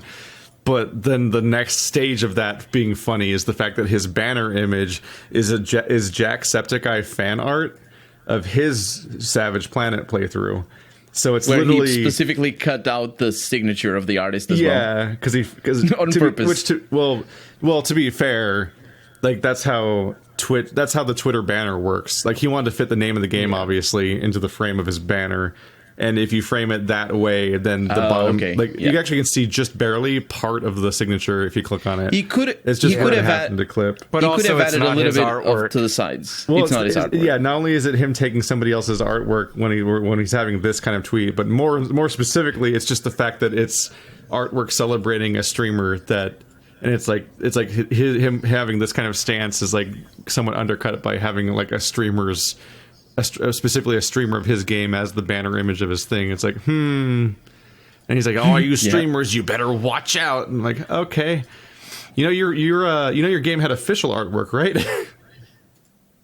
Yeah, but it wasn't what made their game popular. So no, I mean that's the thing, is like at the end of the day, he just showed up and it said shit and left, but didn't do, he basically flipped a table over and then walked away, and it's like, so is there a better table, or are you just going to be a fucking asshole? And he's like, no, I'm just a fucking asshole. I'm going to walk out. And it's like, okay, look, thanks. Andrew, we went and we discussed and we went to the point that's most important, which is the freaking system of profitability for YouTube and Twitch. Because that's, I think, what people need to think about for the future, but also for right now.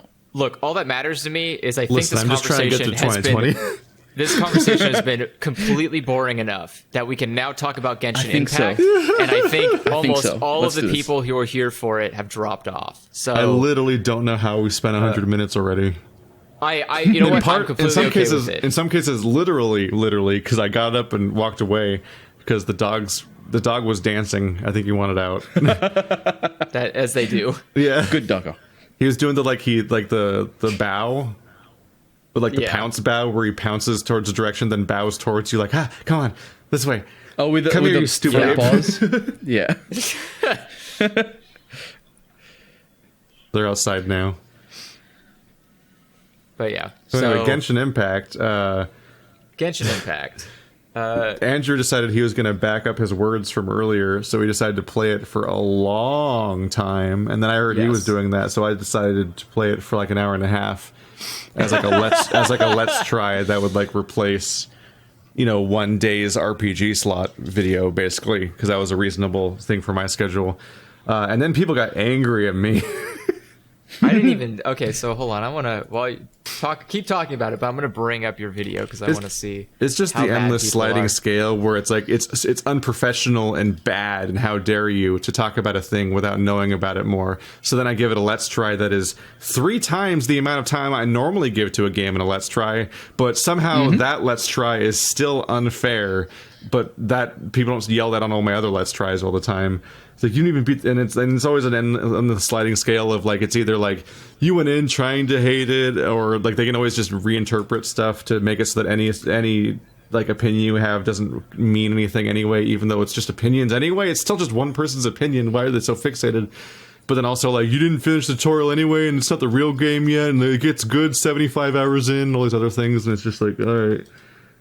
There's always like 500 forms of rhetoric they can use to discount your opinion, which they don't have to discount to begin with.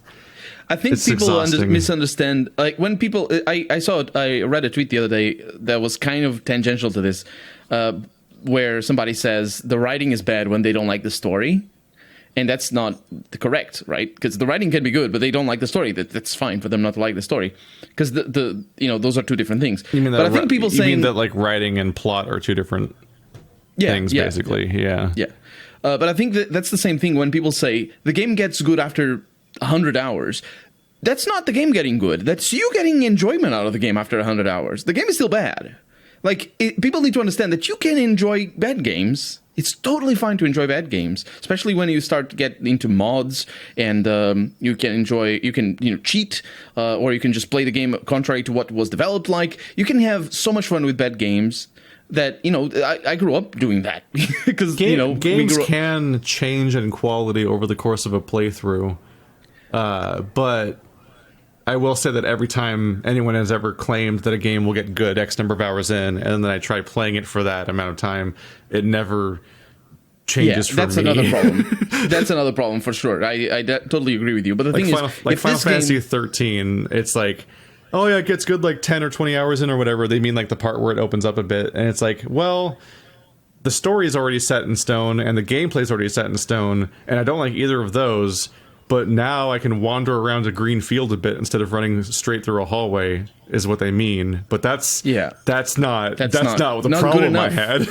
Like, that's not good enough to offset all the rubbish that you had to go through. Like almost every single time, maybe literally every single time somebody's ever claimed a game will get good better, it always turns out that their measurement of quality and the thing that it was determined like based on does not at all apply to me. And it's like, no, that's not the problem I had.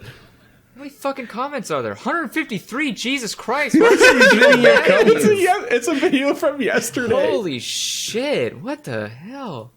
Because if what Andrew said about the combat being good because you can switch between characters and all that, and having more characters, more importantly, like that changes the combat significantly. That it's a design decision for you to start the game with a combat system that is fundamentally different from what you're going to end as. It's like you starting Dark Souls without the shield or something. Well, like, tutorials are kind of a disaster in a lot of games, and there's a system where oftentimes if you design your game badly, then what you do in many cases is you create a fully fleshed out system of interlocking mechanics that only make sense when they all exist.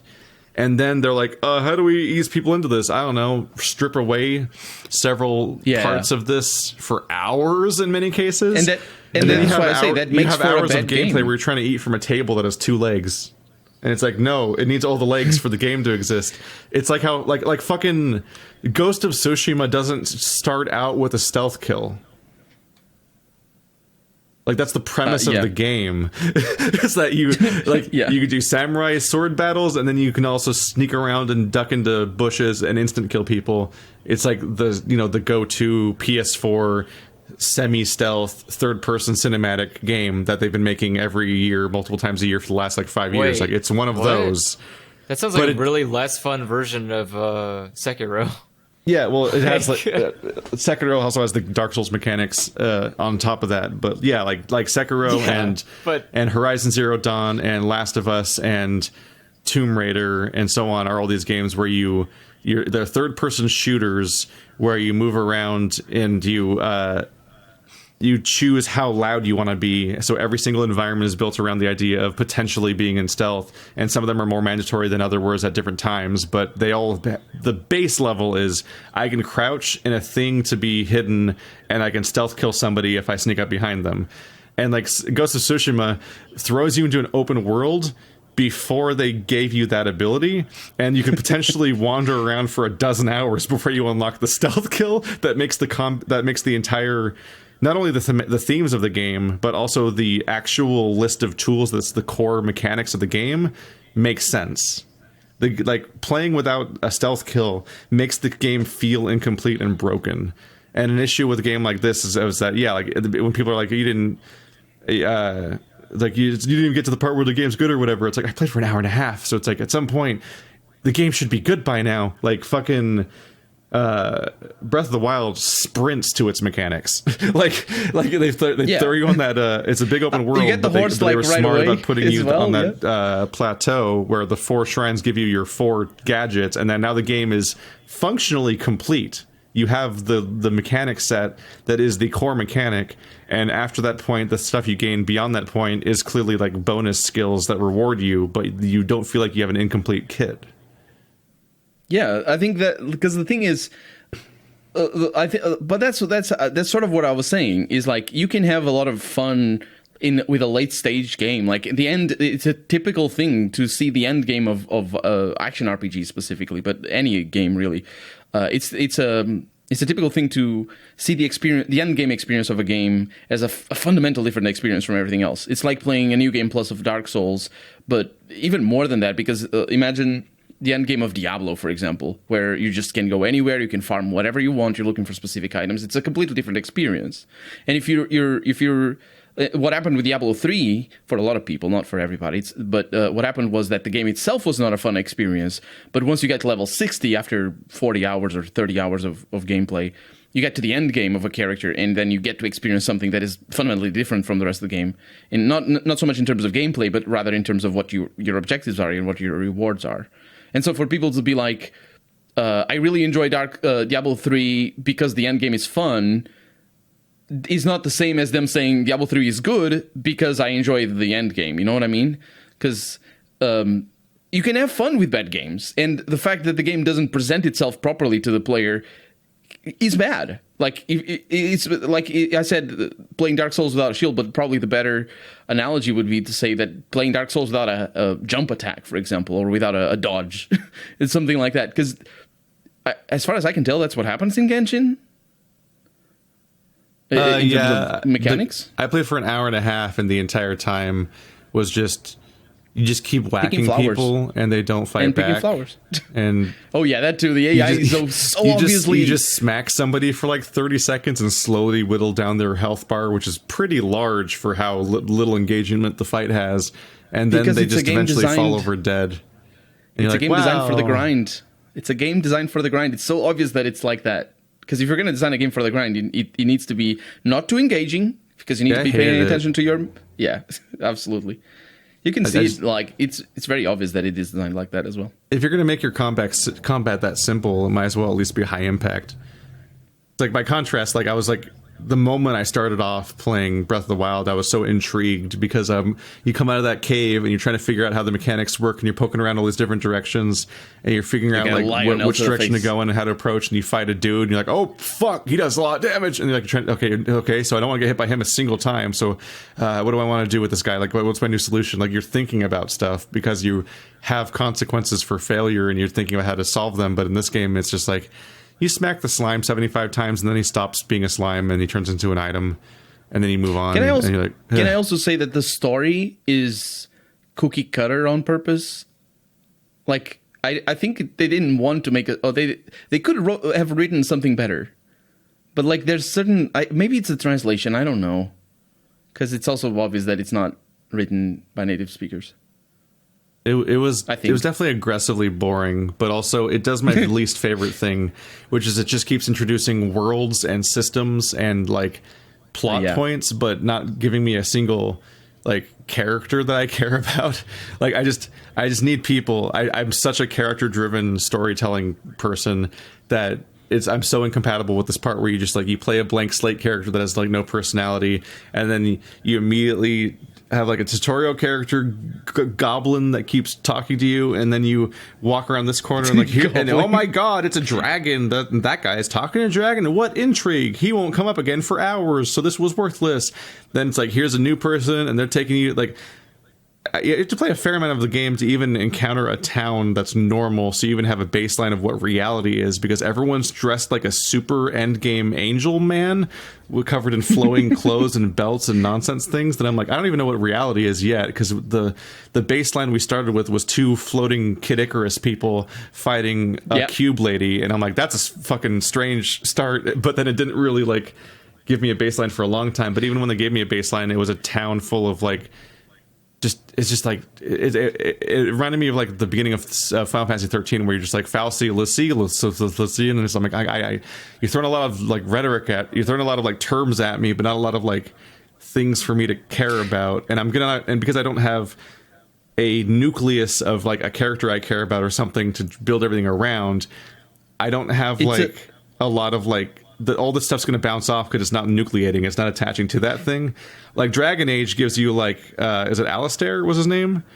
Yes. Yeah, like you meet Alistair and Morrigan early on, and you can move on from there. It's like, okay, well, these two characters live in two different systems and worlds, and they have certain things in common, and they conflict over these things, and the entire introduction of how the world works and what its systems are built around that idea. And the whole plot, really. The whole plot works around it. Or like in Dragon Age 2, either you or your sibling is most likely, I think they have to be, one of you has to be a mage. And so then when the conflicts about what happens to mages in the Dragon Age world and the struggles they face, those are all introduced to you via the fact that you care about either yourself or your sibling being a mage and how that affects you. And like that, so everything is contextualized in a way that makes it stick. Whereas in a lot of JRPGs, you just they throw you into like a castle and people in a library are saying a bunch of terms and you're like, I don't even know if I want to. I noticed there was one thing that sort of tipped me off in the intro to Genshin Impact, and I think you're saying what you're saying here about how everything connects, and I think that tipping point connects it. There's right at the beginning where one of your twins, I think they're twins, disappears. Like for all means and purposes, a normal person looking at these super powerful people flying in the air with fists of fire. Do you think that them disappearing is them dying? Also because the evil person there is like super powerful as well. So you think one of your twins has died. And at first glance, you're like, yeah, they're fucked. But then you realize like, wait, that happened to me too.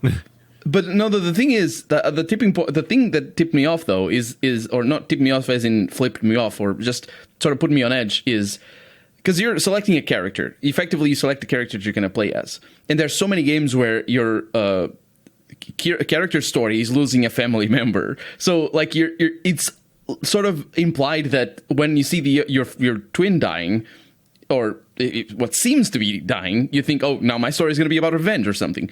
But your character doesn't say that they died. Your character says, give my sister back. Yeah. And you're like, what? No, she dead. She dead, bro. This is like, no, there's no giving her back. But obviously what happens here is that the writers, they know that she's, they know the plot. They wrote the game. So what they're doing is they sort of retroactively, they forget that the characters don't, it's a very typical writing problem though, but they forget that the characters are not supposed to know that. And they don't think like normal people that are watching, that are seeing the game for the first time. Your protagonist would at least a moment later know that they survived. Yeah, but that's a moment later. Because at the very least, they were taken away the same way. As well. Yeah, for sure. But in the moment, it doesn't. And when, like, you even see the little girl, she says something about the consolidated wind thingies. She says this line, and it stuck with me for some reason. She says, oh, it's one of those consolidated wind thingies, which is just a ridiculous name, consolidated wind. But whatever. The point is, she's sort of dismissing the term in a game that is all about, it's not all about the term, but the storytelling has so many terms. And so many new things, this and that, and when it comes to consolidated wind, she doesn't want to take it seriously. But the rest of the time, you're supposed to take it seriously, but not for the consolidated wind. I don't know. It's a lot. Almost every, I think basically every scene introduces a new character or a new mechanic or a new setting or a new faction or something, but but a lot of it's not building on what was established before. So it's just a list basically that's unconnected.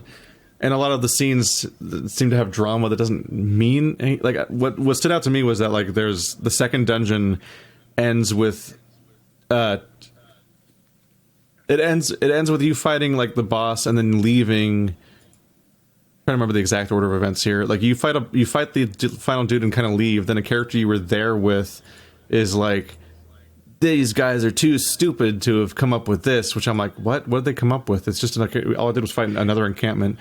It's again and then the like writers a know how masked the game figure goes. is revealed, and then he like, aha, it was you all along. And I'm like, oh, okay, so this is a new character. And then he just takes him out, and then presumably we never see that guy again. And I'm like, wait, was that just like a monster that was smarter? Did they dedicate a whole cutscene to not even establishing a new character? And then he duels another anime boy that just shows up, and I'm like, okay, like everything's just throwing new things at you, but it never builds anywhere, and you don't know why to care about things or what its context is half the time. like the little penguin with a mask or whatever the fuck that was. I was like, oh, new thing. And then he just gets casually discarded. I'm like, why did you act like he was a reveal if he doesn't matter? I don't understand. It's bad writing. There's no other word for it. It's just how it is. When like either they don't have experience or they don't really care. It's just, you know, like the I can fight dragons better. plaguing So the I'm not town. saying that It's like, I'm oh better. no, the dragon! We got to stop the dragon. And what happens is you then go 0 to 100 to like. It happened so fast that I didn't even entirely catch the mechanic of why it was happening. But you're suddenly with your brand new wind sail that they've given you, you're flying in the air like a jet. And you're now Yeah. shooting him with an infinite turret of magic attacks that I also don't know what he's doing to do that either. And the dragon doesn't in any way attack you. You just shoot his butt for a while, like it's the fucking Leviathan fight from Final Fantasy 15, where it's just barely interactive, and then you win, and then everyone's like, aha, yes, your flying style reminds me of someone or something. Like, okay, cool, can't wait to meet that character too. And it's just like, what? And it's like the story is confusing and disorienting, but also boring, and the gameplay is patronizing.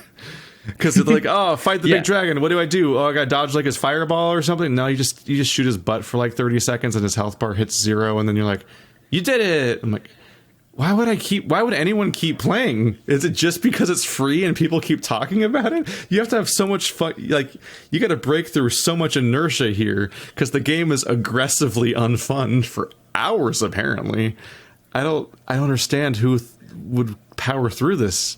I mean, that's why it's not a game for you.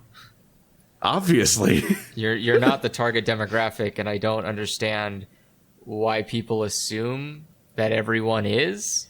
And that's the But thing. I Is think like the at the ones- time we did the podcast, and I was like, this game looks like everything I don't want, and I specifically called the video, and on my end at least, yeah. I didn't say Genshin Impact looks like hot trash or anything. I said Genshin Impact looks like everything we don't want, which was accurate because none of us were like, man, I can't wait to play that game.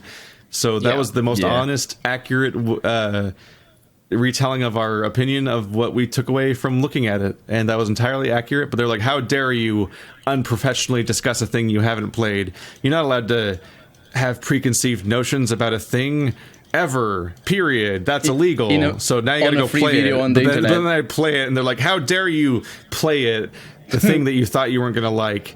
That's it's illegal too, and all your opinions are still wrong. And now I'm mad at you for making the video, which several people are saying they're literally mad I made the video and went in that way. And it's like, I'm sorry for knowing in advance that I probably wasn't going to like a thing that any adult can do with art because they have they have experience because they've been alive yesterday and also the day before and have prior experiences to base their opinions on. I mean, some people aren't used to this. It's just stove hot. Don't touch stove. I like this comment specifically from Cat Wolfram. For someone with your schedule, you have shown great kindness to this game, giving it a 90-plus minute closer look, a second chance. There are good games out there that don't get this lucky. I like the way you think. The rest is just saying more nice things. And then immediately after, somebody goes, I think you would have liked this game more if you were a man of culture. You most likely would have, I think. I think it takes a little bit of culture. A man of culture? Andrew. Justify your comments. Tell us about this game that you have played. It's just for context. This last comment is Andrew's comment. Yeah, that was me. Yeah. I made that comment. Andrew, come back to the podcast. Colonel responded. No, I just wanted you to get out all of your feelings towards it. I walked away from Genshin neutral. I walked away like, actually, I just absolutely don't give a fuck about it. What an endorsement. Right? I apologize. That's as good as you'll get. There are plenty of things I like about it.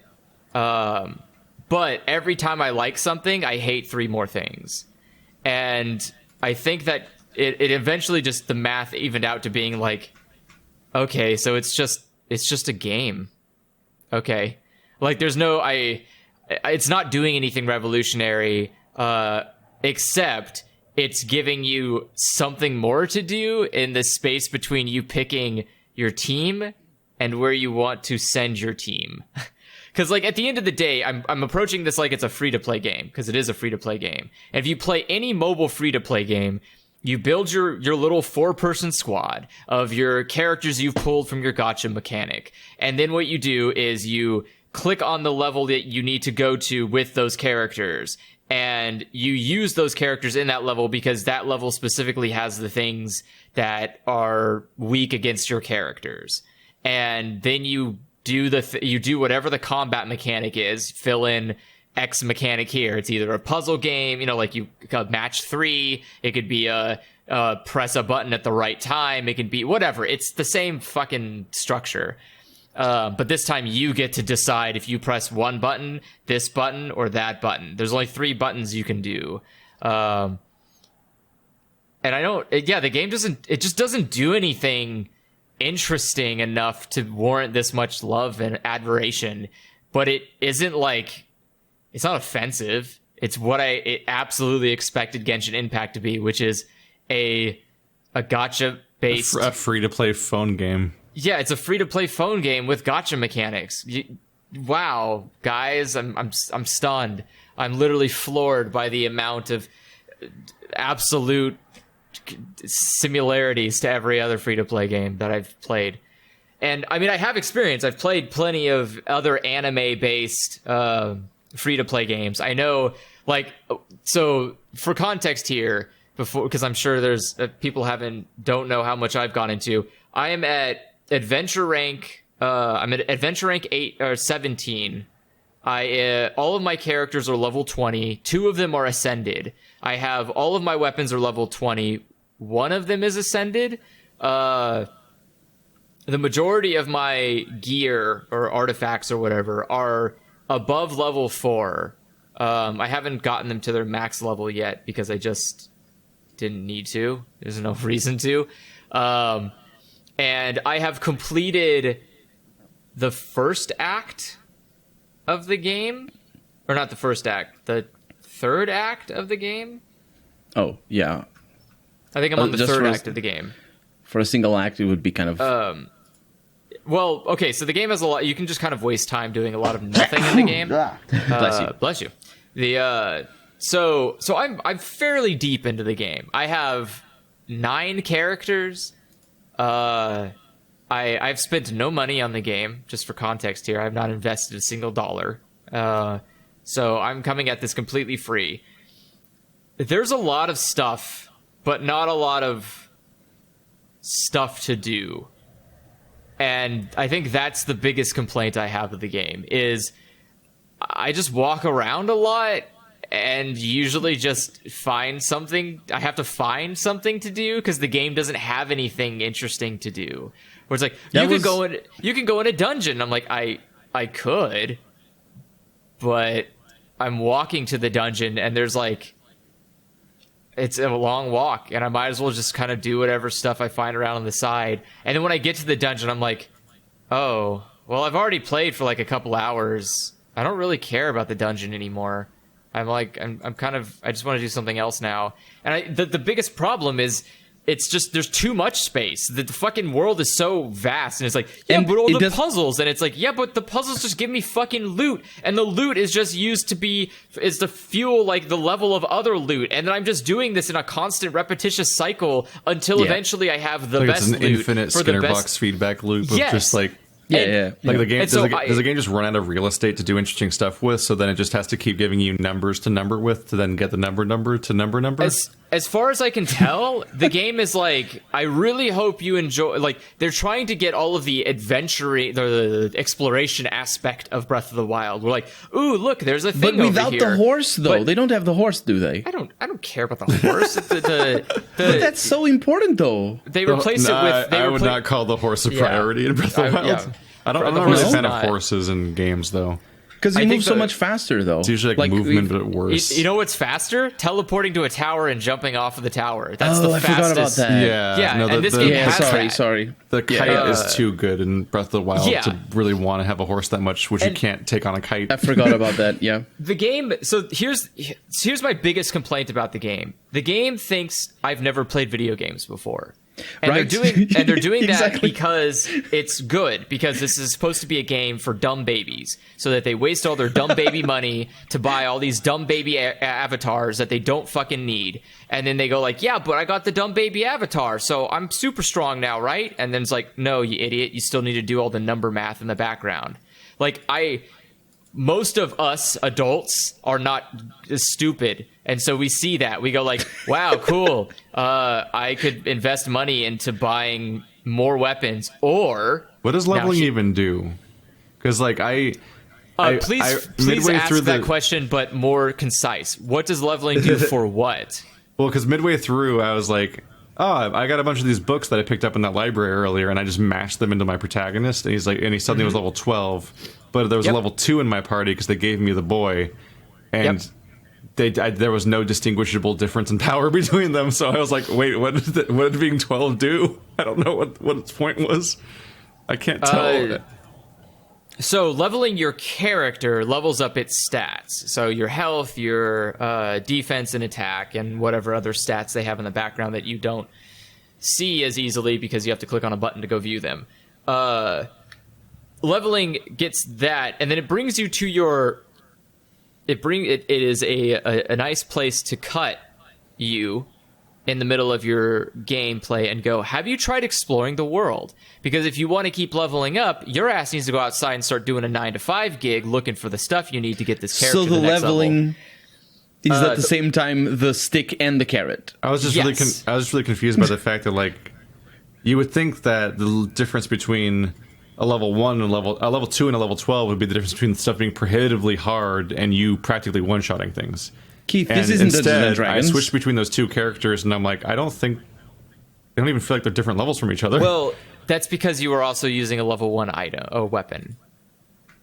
So your stats just actually come from your items, and their levels meaningless. No, some stats come from your weapon. So your damage comes from your weapon. Your attack helps increase the amount of damage that your weapon does. So you could have really good stats, but if your weapon is only doing 33, then that doesn't mean anything when your attack is a lot higher. You need That's to have some snail scaling, then, huh? Yes, Keith, it has to be. The whole point of the game is to make money. I was like, holy crap.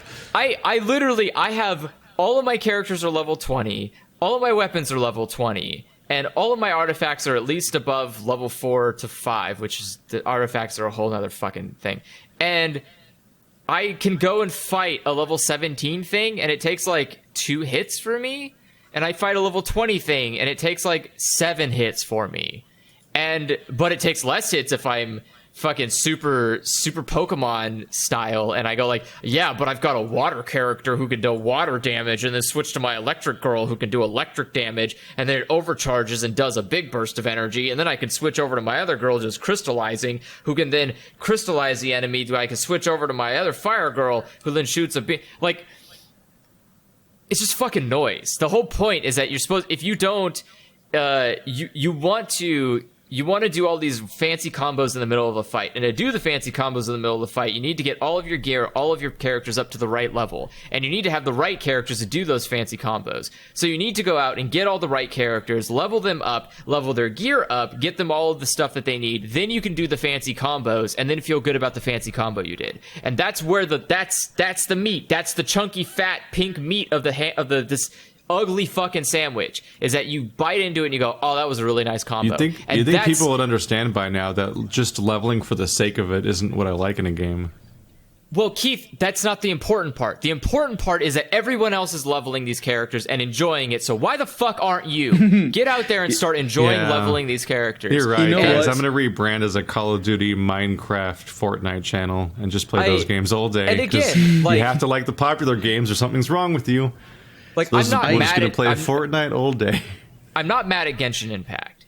It is not an offensive game by any standards. It is not mean-spirited, manipulative, scummy, whatever negative fucking words you're ready to fit. Okay, hold the breath. Because it's just a free-to-play game. All of them are like this. This doesn't do anything special. Yeah, like, I'm that's just saying. The thing, I just take issue with you saying it's not manipulative. I'm like, it's genre is by definition manipulative. It's from the one where all of them are. And again, because the game itself is no different than any other free-to-play game. It is not more scummy. It is not more whatever. It is. But that doesn't mean it's not scummy. Yeah, just because you can't tell a zebra from the other zebras doesn't make it not a zebra. And again, the point I'm saying is that, and all zebras are shit. It doesn't matter what genealogy of shit you're looking at. All of them are shit. Genshin Impact isn't itself shit. It's just part of the genre that is shit. So, like, when people say Genshin Impact isn't great, that's because it's just a free-to-play game, and all of them are not great. There's not a good free-to-play game. That's not how the system works. It exists because you have to fund it, and you have to pay into it to make it good, and that is not good. Like, so Genshin Impact itself is a game that I think there are free-to-play that are good free-to-play games. I don't think so. I've never played a free-to-play game and been like, wow, awesome. I played a Flash game but that's not a free-to-play game. Like, I've never played like I've played free games that are fun, I see what you mean. I see what you mean. Right. Our naming schemes are bad. Yes, no, because free-to-play implies that you have to... It's free-to-play, but it's not necessarily free to get every content, because you might need to pay for Generally whatever. Speaking, free-to-play doesn't just mean free. Yes, if it's called free-to-play, there's some kind of monetization system. Otherwise, it's just a free game. And I see a lot of... So there's a lot of the arguments that people, especially in your comments, or that people are making... itch.io, everything. Stasis those games are pay what you want, which is basically just free games, but you can tip us. Yeah. I didn't know Stasis was free. For what? Yeah. Stasis is free? Keith said. What's it called? The game made before Kane and Glorious, Beautiful Desolation. That's not the same Stasis that I'm thinking of. No. The Beautiful Desolation people made Kane and Stasis, and one or two of those are free. I don't remember.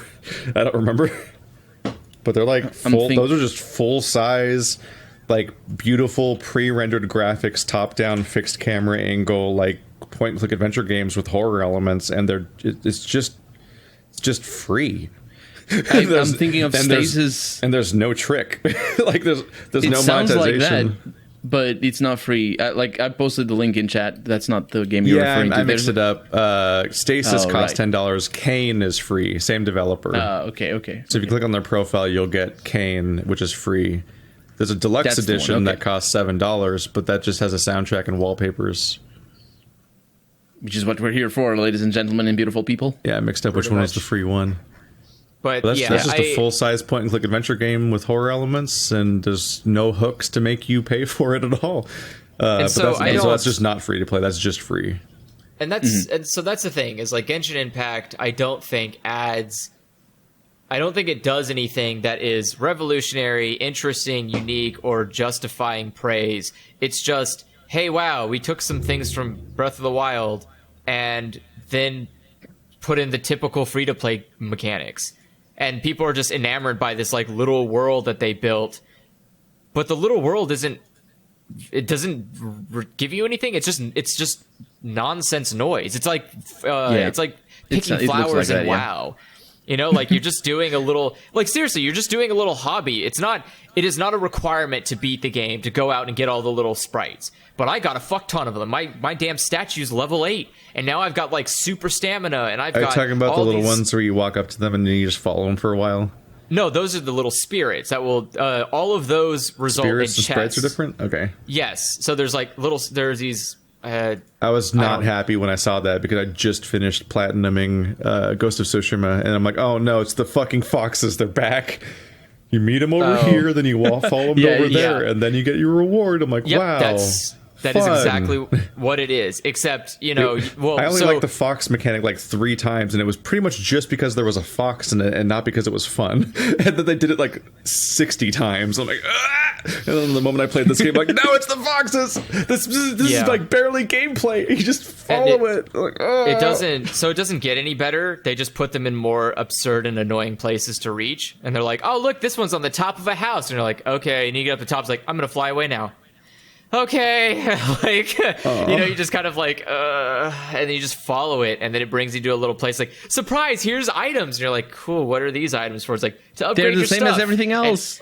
And the idea is like, they give you a chest, and you're like, oh, cool, a chest, and you open it, it's like, this is just fucking upgrade material. And you slam it on the ground. You like walk to the next chest. And you open it. It's like, this is fucking upgrade material. And it's just the same thing over and over and over and over again. And then eventually it's like, oh, this is the upgrade material I wanted though. Thanks. And you put it in your pocket and you're like, finally, some fucking good food. And you just have like, all this rest of the shitty ass upgrade material that people in the chat when I was streaming yesterday kept telling me, no, it's going to be useful. You'll use it as like, can I use it right now? But it's not special, but I don't though. fucking want it. Like that's the thing. Like, what is the incentive? Like, I think I'm playing right now. I said it last week. I'm playing through Fallout New Vegas, and that's something that Fallout New Vegas does differently a little bit than Fallout 3, but not enough to make it like super different. What happens is like usually you go into a building that is abandoned or whatever, and there's like this secret locked door or this chest that you need to get a password for or whatever. So you go through this whole routine where you either are good at lockpicking or you need to bypass something. And at the end, there's a treasure, right? It's the typical, it's basically the puzzle in Genshin Impact where there's a treasure at the end. And if that treasure is just, it's a bunch of stim packs and some Radaway, that's not relevant. I can get that from just killing some random things out in the wasteland. Yeah, you want to find something cool. Yeah, it's something unique, like a heart from Zelda or a weapon that's unique. Yeah, like it was specifically. I've been criticizing this right now in my Zelda playthrough. Is the fact that like I've been in the past when you go on a really big tangent and solve a little puzzle and weird stuff like that, you're like, a heart piece, and you're like, yeah, and there's like a budget of like this game has like 60 heart pieces total, so it's like they have like they can like string them throughout the whole experience and reward you for doing really specific things like. And like there's a sliding scale. Like one of them will be like at the end of an entire quest chain, and the other one will just be like, "Hey, you notice that this is on top of a tree?" And there's like a complete spectrum of heart pieces in early Zelda games. But I'm playing Skyward Sword, and it's like you do a big thing, and you get to and your big reward is that big shiny chest at the end, and then you open it, and you're like, "Oh." It's like sometimes it's 5 rupees and sometimes it's what Andrew's pointing at sort of, which is that it's an abstract resource type. Like instead of like it's a heart piece, it's a bottle. Instead of getting like a bigger wallet or something that instantly rewards you in a measurable way that you understand and then you feel yay when you get it. It's instead like you got some kind of ore or something, and like maybe if you go back to the vendor, which it will take 20 minutes to get back there, but if you go back there and check a specific menu and click on a specific item, then you'll notice that if you have 7 of these, then you might be able to upgrade this specific item to the next tier, which will do something slightly different. It's like there's so many levels of abstraction from the reward that you don't feel anything when you get it. So you're just like, it's like getting experience points. It's better to have it than not have it, but. Like a good example, my favorite example was I was playing yesterday, and there's so later on you get an adventure book, and the adventure book has like these little quests, mini side quests that you can do in it, and then each time you when you complete them, you can turn to the next page or whatever, and you get of course it gives you the handful of materials and special currency, whatever, every time you finish it. One of them was you need to complete an expedition. And an expedition is where you send someone out for X amount of hours to go and just not be available for your party. And then they come back with resources that you can use. And in order to progress through the adventure log, you have to do this, which means you cannot progress through the adventure log unless you just walk away from the game for 8 hours. That's what I was going to ask. I was going to ask about this because I want context for a criticism that I see in the comments. Because this person says, even if you like the game, it's still a gacha. Past the intro, you'll find yourself doing the same shit every day for 30 minutes because the garbage stamina system that prevents you from playing the game. Yes, okay, so then in the adventure book, you get access to bosses. And bosses are these random, like in WoW, you see the little random area event where it's like a circle of a guy's face on the map. And you're like, oh, there's a boss there. And you go over there and you fight the boss and you move on with your life. In this game, you do that, and the moment you finish fighting the boss, it goes, all right, now pay up. And you go, what? And you have to pay this limited currency that recharges over time, but you have to pay the currency to open the chest to get the reward after killing the boss. I was so mad. Dude, it's Team Fortress fucking loot box keys. It was so aggravating. The first time it happened, I was like, What do you mean? And you pay don't to pay the open resource thing? to do the encounter. You pay to get the reward afterwards. Yes. Fuck it doesn't you. charge. Yes, it doesn't charge for the. So you could literally run out of resource and not know it, and then do a fight, and then be like, "Oh, I don't have the money to pay it." But Keith, don't worry. And you don't even know if can- you'll like the reward. You won't know. It's a random. It's just upgrade material. So again, I pay So you won't like the it. fine. I open the chest. It's like, I don't want fucking handcuffs. This isn't useful to me. And it's like, why did I do all this? But it's okay, guys. You can get currency that refills that stamina bar. It's like, Hey, God, if you want to play some more hours today, you could always pay us. you could always pay us. And This is the it's- issue I have with free-to-play games as a concept, is just that, like, there's going to be a monetization strategy in there somewhere, and they have to inconvenience you in order to motivate you to want to pay into it. And that So let will me tell always you- be a pressure on you in every game of that genre, unless it's really bad at being in that genre, in which case you probably haven't heard about it because it's probably not very successful, because Keith- they can only afford to pay for the ads if they're making a lot of money. So that already sounds annoying, right? That the idea that you pay to open a chest. Like, I wish if I every told- free-to-play game ever just had a $60 version I could just buy, and then they What just if- But you- and they just delete all of that shit. but then that doesn't- you might that doesn't find change, that, though. But then you might find with the carrot and sticks shit removed, that the game doesn't actually have a structure Well, for it to be fun. Yeah, that's the Yeah, thing, that's the is that problem. people Yeah. are playing these games for the carrot and stick, and that's why people are confused why you are upset and not happy with it. Because we fundamentally want different things from video games, apparently. Yes, because you don't want the carrot and stick, and that is the thing they're getting the fun reward from. And you're sitting there like, yeah, but I don't want a carrot. And I they're just like, yeah, want but, to but they're giving you a explore carrot. the game And and it's like, I defeat don't- the challenges, and anything that That's not this game is not for you. Anything that This is- pointlessly pads that out is bad content.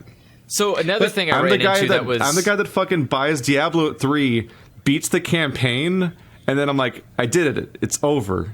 which is not what Diablo's for. You are But playing instead, that you're game supposed the to be most like, no, inefficient way. I gotta play it for 500 Now more the game hours until starts. every time I hit somebody, it says I did 500 million damage to them. And it's like, no. Yeah, the game No, doesn't it's- start until you beat it. That's just Once the you same beat content the game, repeating over and over again, but the numbers got bigger this time. the numbers get bigger though. But it's not just the numbers, though. Fuck It's the the numbers. challenge. There's better numbers Keith. in other games. Then go Keith, play a you different played- game. Yes! Keith, you played Dark Souls. You did it! Keith, you you solved the puzzle! You said Come the on, you magic play- word! Everybody scream! You played. You can't say that about Diablo, though. You played Dark Souls New Game Plus and all through all the Dark Souls. That's you a played different game. He played a literally different game on his second playthrough. only Like, in Dark Souls 2, though. Yeah, It is- in Dark it is Souls true. 2. But in Diablo, The point, if the, you, the- Diablo, the the point game- there, though, is you that can't- but- if a game's genuinely good, it has intrinsic replay value that doesn't have to, like, invent. Yeah, I mean, so in Diablo's case, you Like, don't people want to start over, because if you start over, you have to start the grind again. If Like, you peop- keep people playing replay- the same Diablo is character, all Well, it's about like the people grind. people replay Mario 3 because it's good, not because it incentivized them to do it. But It didn't in have case to. of- not It didn't have Diablo- to. It didn't have to give them a Skinner box feedback loop system to trick them into playing it again. They just wanted to play Mario 3 again because it was good. In case Yeah. of the in case of Diablo 3, I wanted to play things are a Dark little Souls bit different. 2 again because it's good, and also there's different ways to play it, which is fundamentally that's actually functionally new content to experience. Is But new that's- play that's- styles. That is the premise of the replayability, or the new game. Basically, it's a new game of Diablo 2, specifically Diablo 2, but also the original Diablo 3 was like that as well. In the what used to happen in Yeah, Diablo 3 Diablo when 2, it came you'd out. beat it on normal, then Nightmare, and then Hell difficulty. Yeah. yeah, and And Diablo's Diablo the 3 same way. The difference is that It's not anymore, though. They changed Yeah. it. Yeah, because Now 2 you used to have be a- you would replay the same game over and over again, but it would keep scaling up. And It's only- the yeah, but only noteworthy 3 thing is it levels. kept adding effects to all of your enemies. Yeah, that it made was it a bigger madness. challenge the more times you looped Absolutely. around, which is Yeah, they're also like adding- technically yeah. how Dark Souls kind of works, but in a more boring Yeah, way, yeah, where it just it's the scales same- them up a bit. But like Dark Souls, Yeah. like Diablo 2 genuinely made the game harder, and not just in a Yeah. the stats are better way. But then, But in Diablo Dark Souls, 2 Diablo 3 is like an unstructured nightmare mess of just infinite weird for sure. procedural content that has almost no real campaign structure For sure, anymore. for And you sure. go on weird little missions that change every day, and it just wants you to play forever.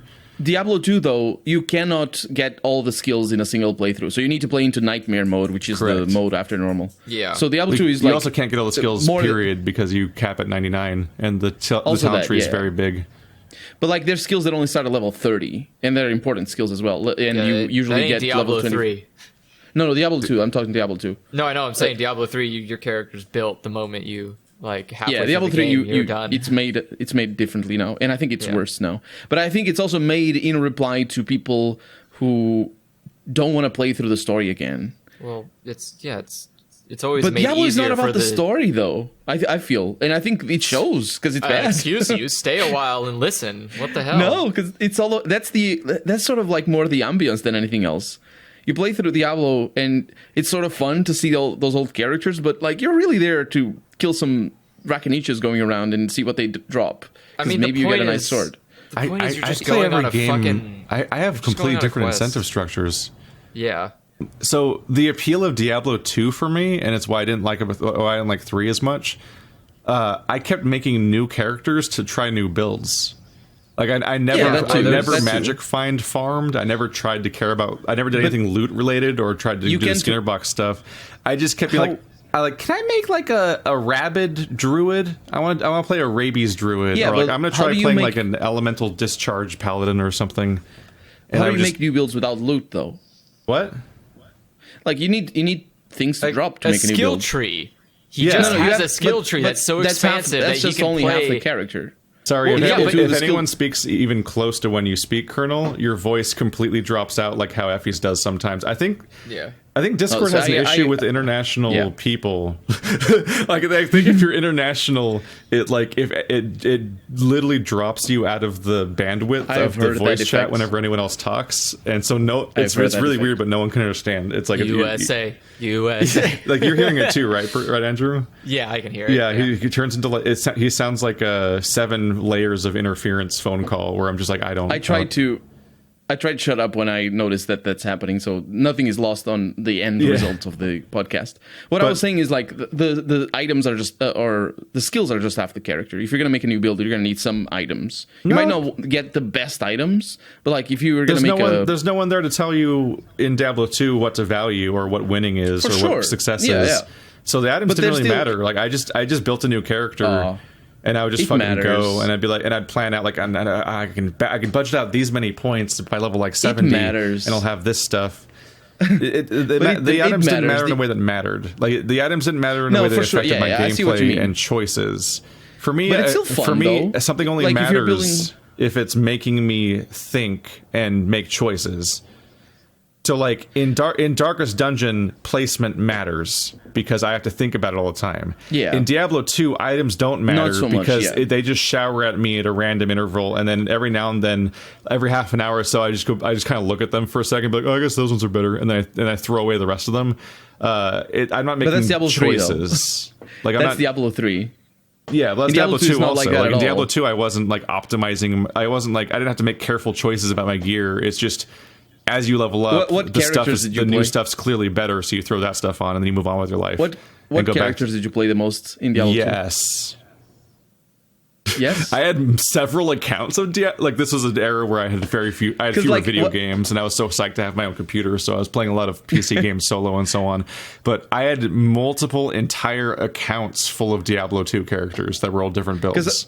Because I'm saying, like, for example, if you play the barbarian and you decide to go into swords, you need a good sword. That's probably my least favorite character. That's what I play the most, actually. Yeah, but I think that might be telling as well, because it's the most reliant on loot. Like, above all else was Paladin, and then probably Druid and Amazon and Sorceress, and really most of them. So the ones that are least reliant on loot, for sure. Yeah. But it still matters, though. Like, when you get an item that just makes your build work, it's fun. It's like it's rewarding. But it's not choices. Yeah, I know. It barely registers as being the game to me if I'm not making choices.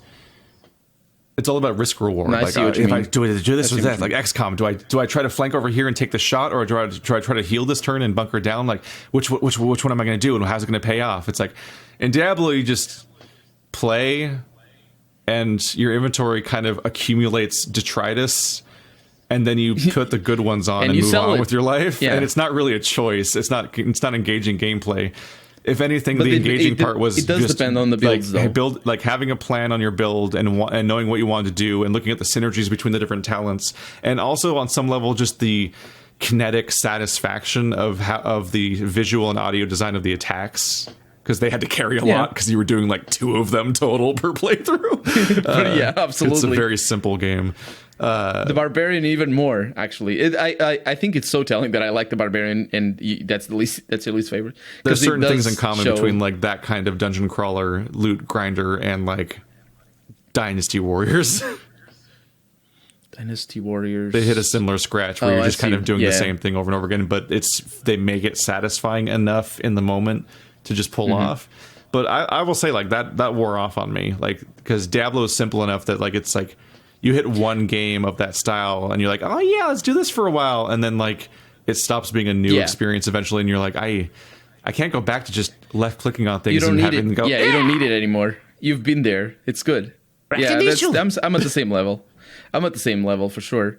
Like Diablo 2 for me is like a formative experience. That's it's one of my first real passions in video games. But I know I spent thousands of hours in it by myself because I didn't have internet. So it was all single player. And most of it was playing a Barbarian. We had to share one dial-up connection between 2 siblings, and because it was being moderated by a parent that didn't understand the pacing of the game, but just had to come up with a fair system. And of course, we were ruthless to each other. Our mom would just set like an egg timer to 15 minutes, and every 15 minutes we had to switch, which means the person, whatever they were doing, they had to quit in the middle of the thing, log out, and then the other person could log into their account, and then they had to try to play for 15 minutes. Because even though we both knew the system was bad, being competitive siblings that are like 12, you're of course ruthlessly just like, it's my turn now. Mom says it's my turn. Wow, you definitely. That's why I said that I was like so satisfied to have my own computer finally. We got our own computers just because of Diablo 2. I saved up for a computer just to play that game. I was very, very different. So did I, but for different reasons though. I would not plug in my sister's controller. And so like anytime, so you know, they'd be like, you have to play with her, and you just unplug the controller. And she's like, well, it's not working. It's like, I don't know what to tell you, man. I'm doing it right. You're just an idiot. And so eventually, like, it wouldn't work. And she's like, well, it's unplugged. It's like, no, it's not. And so, like, my parents would come up from upstairs, and they're like, well, I'm going to see. And I would just plug it back in. She's like, she'd plug it back in. I didn't plug it back in. She's just an idiot. She doesn't know how to play video games. And eventually it just got to the point where, like, I just gaslit her to not play games. Jesus Christ. And then she stopped playing video games. It's like, all right, it's all mine now. I didn't get to properly experience long-form narrative content like Final Fantasy X and Metal Gear Solid 2 until my brother got addicted to Game Boy games. Because he had all the time. Because we both got Game Boy Colors, and then he would constantly play like Pokemon, like Gold and Red, I think, and then Golden Sun and Fire Emblem. And like those kept him busy. So suddenly I was like, I got to play Metal Gear Solid 2 and cry at the side part and stuff. Because this is my one of my first hardcore narrative experiences, which what a deep fucking pool to jump in at. Jesus, I didn't appreciate that game properly at all. Like, when I go back to it as an adult, it's going to hit different. Yeah, that's... that game predicts how the internet is going to lead to, like, a bunch of insular communities that radicalize themselves. And I'm like, oh my god. That game came out in 2002. I don't think it predicted. I think it took very obvious that evidence was not nearly there as much as it could be for what 2020 would be like. I think we've definitely taken the reins and turned it into a monster. But like this is the same shit that's happened over. It's not like we're doing something impressive. History just keeps doing this. No, we just find a new way to be insular and radical. We just go like, oh, now instead of religion, we have social media, and now we can just be super radical on social media. And then next phrase will be like something even stupider, and we'll be like, oh, back in my day, we weren't that radical. It's like, whatever, Grandpa. Like. I think hindsight is 2020 for sure, but compare, it's almost the same subject. The Deus Ex released 2 years before that's Metal Gear Solid 2 that we're talking about, right? Wow. So it was released 2 years before. What a graphics disparity in 2 years. Oh yeah, for sure. But Deus Ex talks about basically the same subjects and predicts the opposite. It predicts that the world is going to Wait, unite. It also be says like a bunch of dumb shit about the Illuminati. When Also does Deus Ex come out? 1999. In 30, the 31st. No, that's Planescape Torment. I think it's 2000 then. Planescape Torment is the last day of the year of 1999. I think. I'm playing the game that company made after. Deus Ex. Oh yeah, because the next game by Ion Storm was Necronox the next year. Okay, so it came Deus out Ex came out in 2000. That's the one. And it has completely the other take, but also you can sort of tell because the game is a little bit libertarian. But What's we up don't with talk about that. This is I've been thinking about this whole this week in general. What is up with so many franchises establishing their first couple of games, and then they keep making more and more games after that, but they're all prequels until the entire franchise is just prequels to the original game? Like that's Deus Ex is like that. Yeah, Star Wars? Deus Ex is like that. Metal Gear Solid is like that. The entire Metal Gear franchise is a prequel to the original games. Well, pretty much. Oh, I didn't know that. And then That's also, sort of, the original 2, right, yes. That's sort of like And a Zelda. gun to the head situation. like Zelda keeps working backwards in time from the original game. And Zelda 2 is an alternate timeline. That's the thing I thought I remembered and I didn't the last podcast. I misspoke about Zelda 2. I don't know. I don't feel like If you look at the Zelda timeline, like the original Zelda game is like deep down one of the specific like sub timelines, and like everything is like prequels upon prequels to the original game, basically functionally, but in a more convoluted way because there's multiple timelines. But yeah, like Deus Ex had one sequel that was a chronological sequel, and now everything's And prequels sucked. to that. And Metal Gear Solid, if you look at the was it the Metal Gear Solid timeline? That's the release timeline. Shit. There's probably a Wikipedia page about it. Yeah, I was looking at it before, but I'm looking at the wrong one now.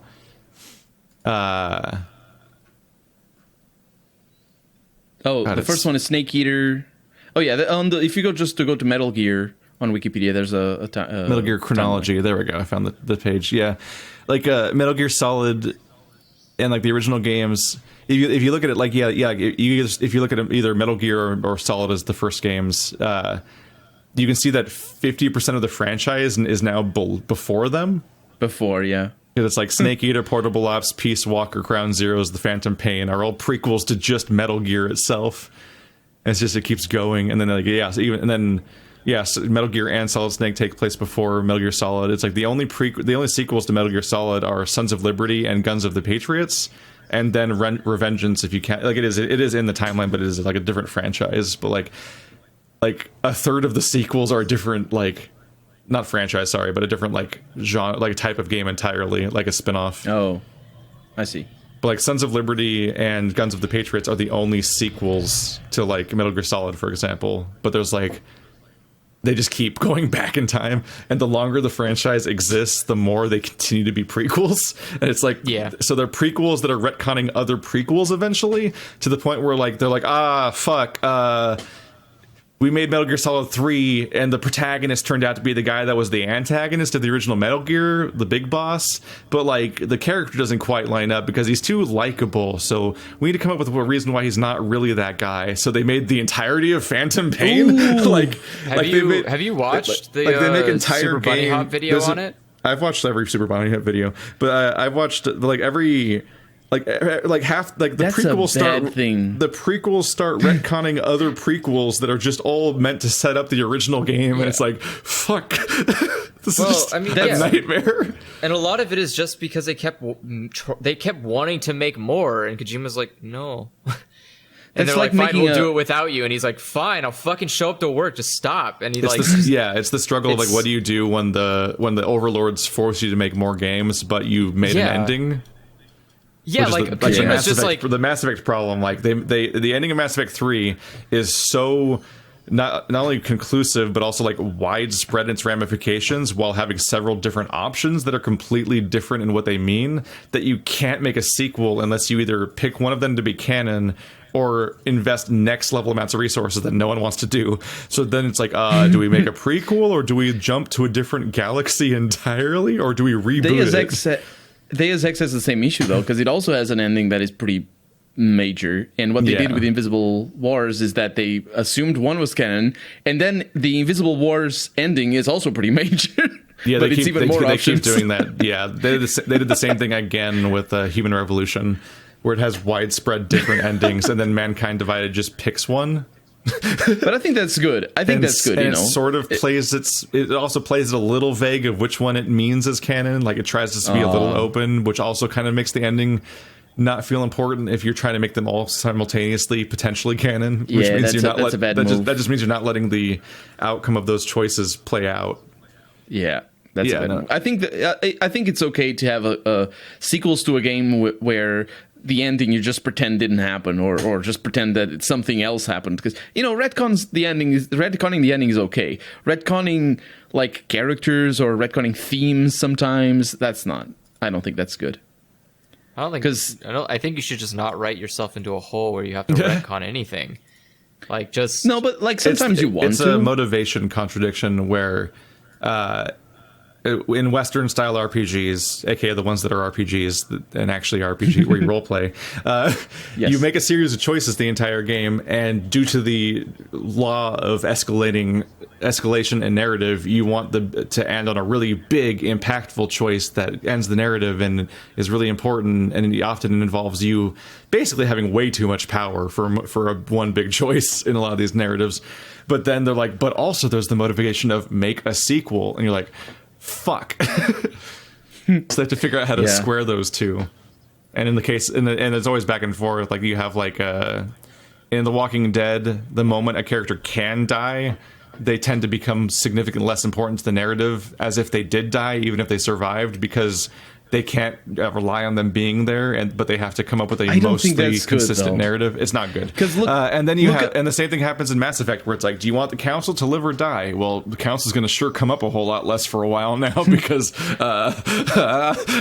like think of Fallout 1 and 2. I'm not sure you both have played it, but in Fallout 1, the structure, in Fallout 2 as well, but Fallout 1 is a little bit smaller game, so it works a little better. So the main quest is basically getting an item and then killing this faction. That's the main quest. That's the whenever somebody says, "Oh, the story of Fallout 1 is so good." No, it's not. It's not the story. It's the second to second writing. The story is super simple because the quest is just these two things. You get an item, and then when you get the item, you kill these two people. That's the story.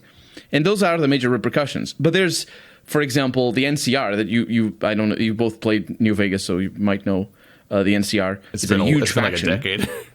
Yeah, but so it's a huge faction in Fallout. But in the first game, you visit the town where the NCR started. It's called Shady Sands, and you can literally side with the Khans that wipe the town out.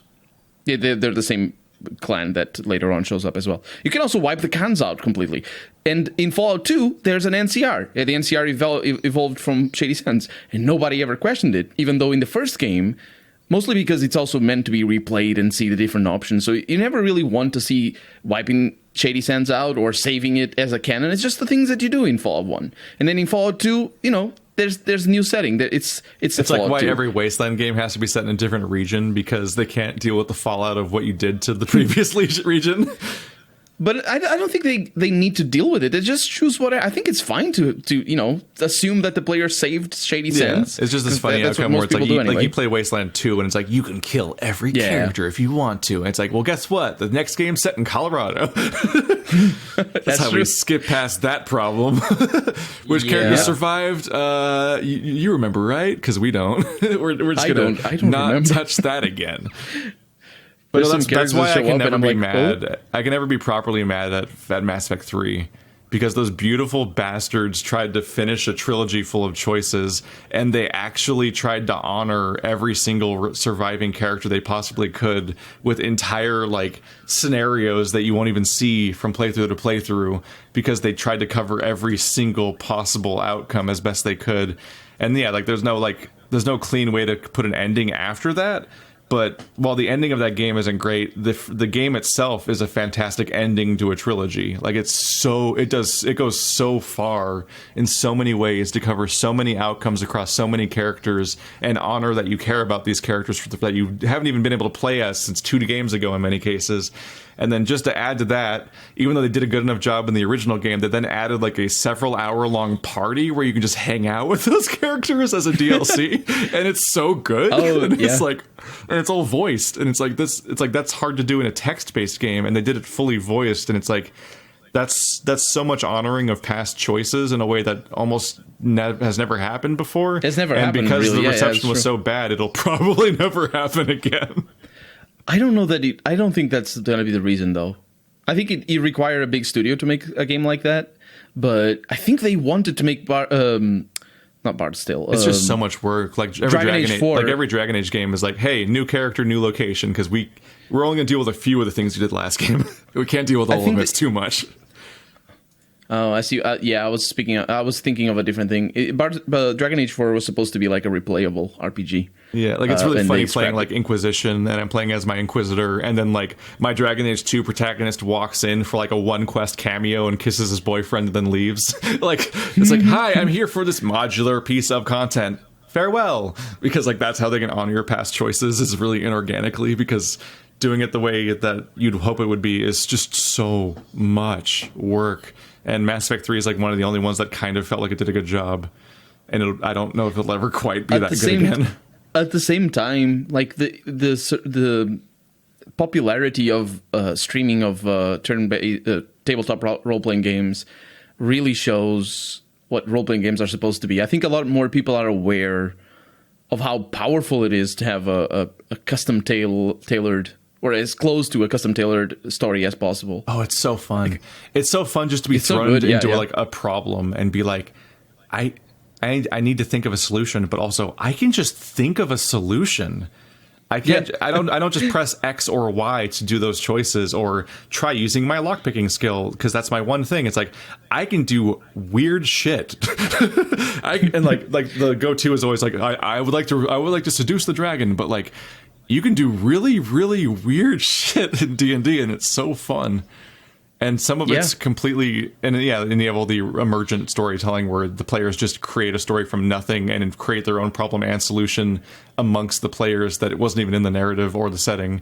Like everything that happened with like the granny disguise and Paradin at the end and stuff, like completely user-made content at that point. And like, and it all organically shifts back. Like if everyone's like doing a good job at the game, which is part of the stress of doing it as a performance, it all happens just seamlessly, and at some point you can't extract the players and their additions from the narrative that they were interacting with, because it just is the same thing.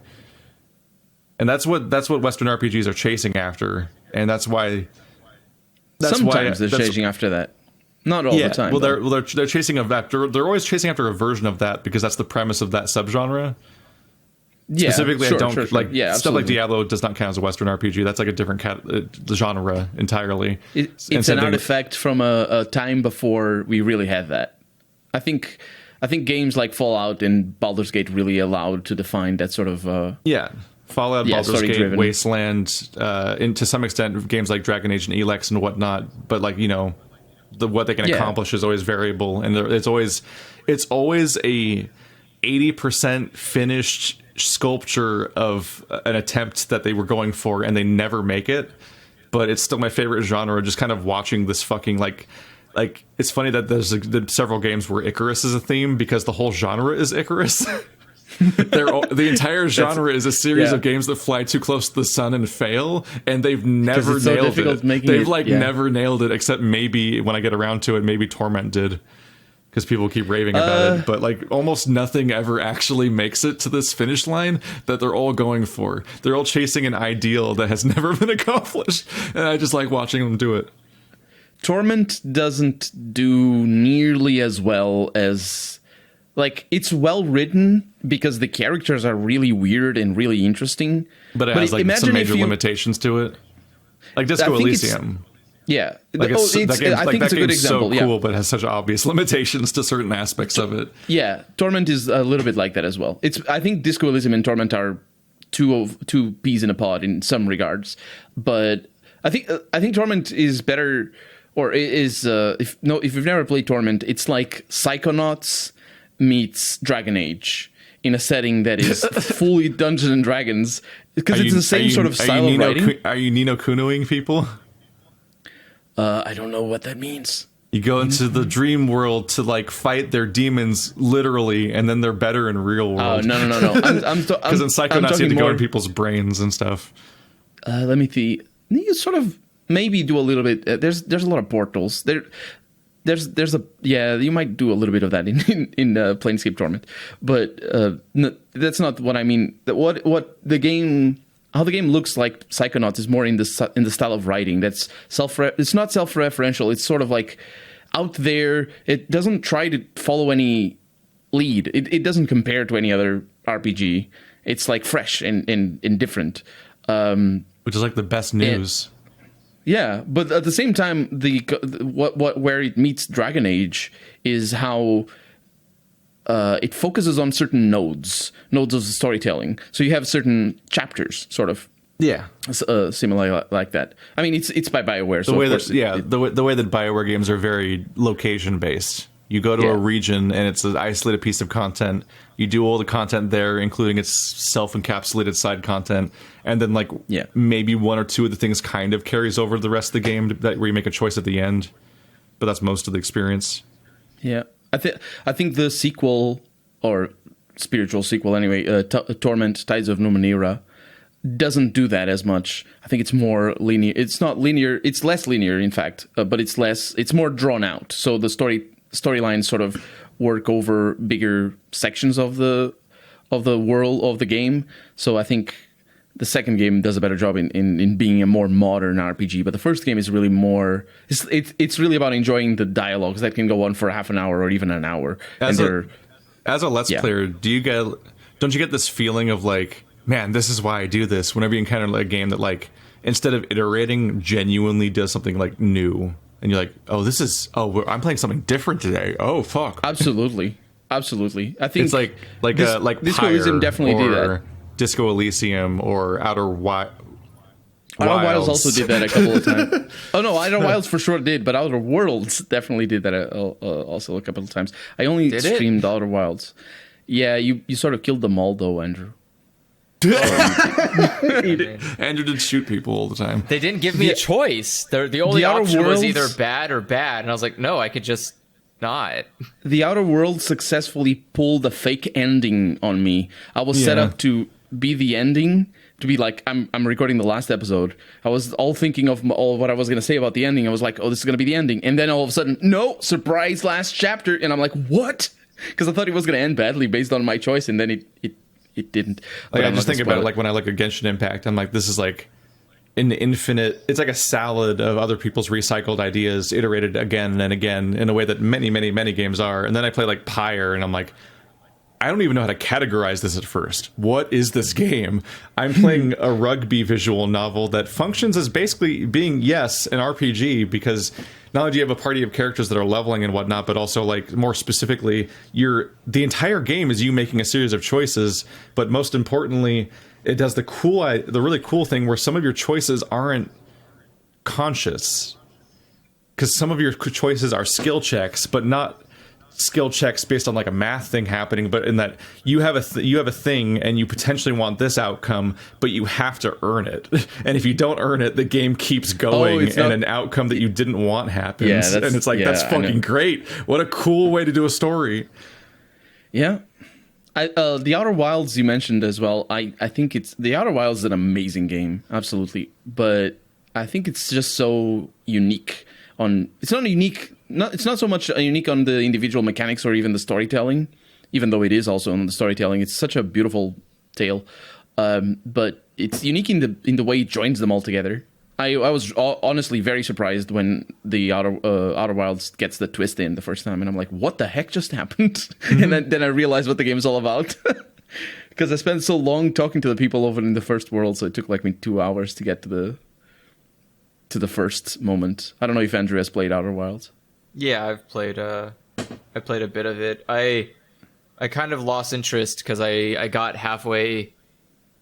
I'm trying to remember where I left off. Don't spoil it for the viewers. No, I think I'm like almost halfway through it. It's very hard to measure your progress through Outer Wilds. Yeah, I want to 'Cause you say can- I'm you halfway finish- you just can because finish in of half an hour. the amount of like in my log, the amount of things I can do, or and stuff. Outer Wilds is almost- brutal because it's like one of those games where like you can't replay it. You can't quite replay it correctly. You can't. Because the progress you made was mental. You learned things the whole time. It's why everyone talks about Yeah. nebulous terms. Because if you say anything specific, you literally spoil like a mechanic that is the answer to an entire planet or something, and then like gives away like huge elements of the game. And if you know that, you won't like Even progress what the correctly game through is the about. game. Yeah. Even knowing yeah. what the game is like going to be That's- like to play. That's why it's is- like hard for me to explain. But like I gave up because I just didn't have interest anymore about exploring. And There so is once you one- lose the desire to explore, that game becomes nothing. Yeah, It's all a the completely game has to self-driven offer. experience. Yeah, Yeah. and so I got to a point where I was like, all right, I'm like, my mind probably came up with a better ending than what this game is. I'm just gonna leave now. And so You I just didn't. left. I bet you didn't come up with a better ending that game has. The I ending doubt is it. so beautiful. The ending is so Nah, good, though. That already tells me I had a better ending in my mind. So like that's all I need to know is like I watched it and I was just kind of like, okay, I kind of see what's going on here, and I think I can kind of assume a lot of stuff.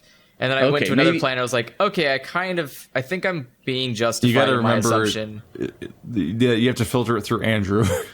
Yeah, Yeah, maybe I can. Maybe Andrew.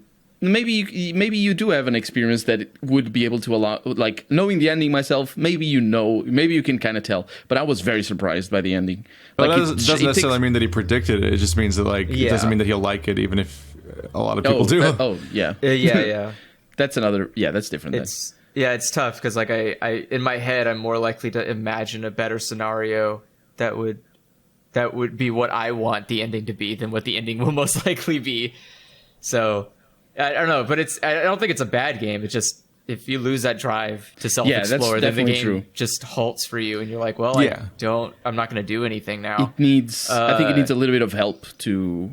Like there was one place that I was like stuck for 2 hours just looking for a specific thing, and those 2 hours are tough to get through. That's for sure. Yeah. I never got stuck. Like there wasn't a part where I was like, what do I do here? I showed up and I did what I was supposed to do, presumably, because I kept Yeah, I don't progressing. really remember my playthrough ever And- stalling, really. Yeah, I just kept going, but then I just got to a point where I realized, like, I stopped for the day, and I was like, I don't think I want to go back. Like, I don't care what happens Yeah. now. Like, I and- stalled around the mechanics of one of the planets to access the planet, basically, and I didn't fully understand how it worked. It's actually a major part of the plot later on.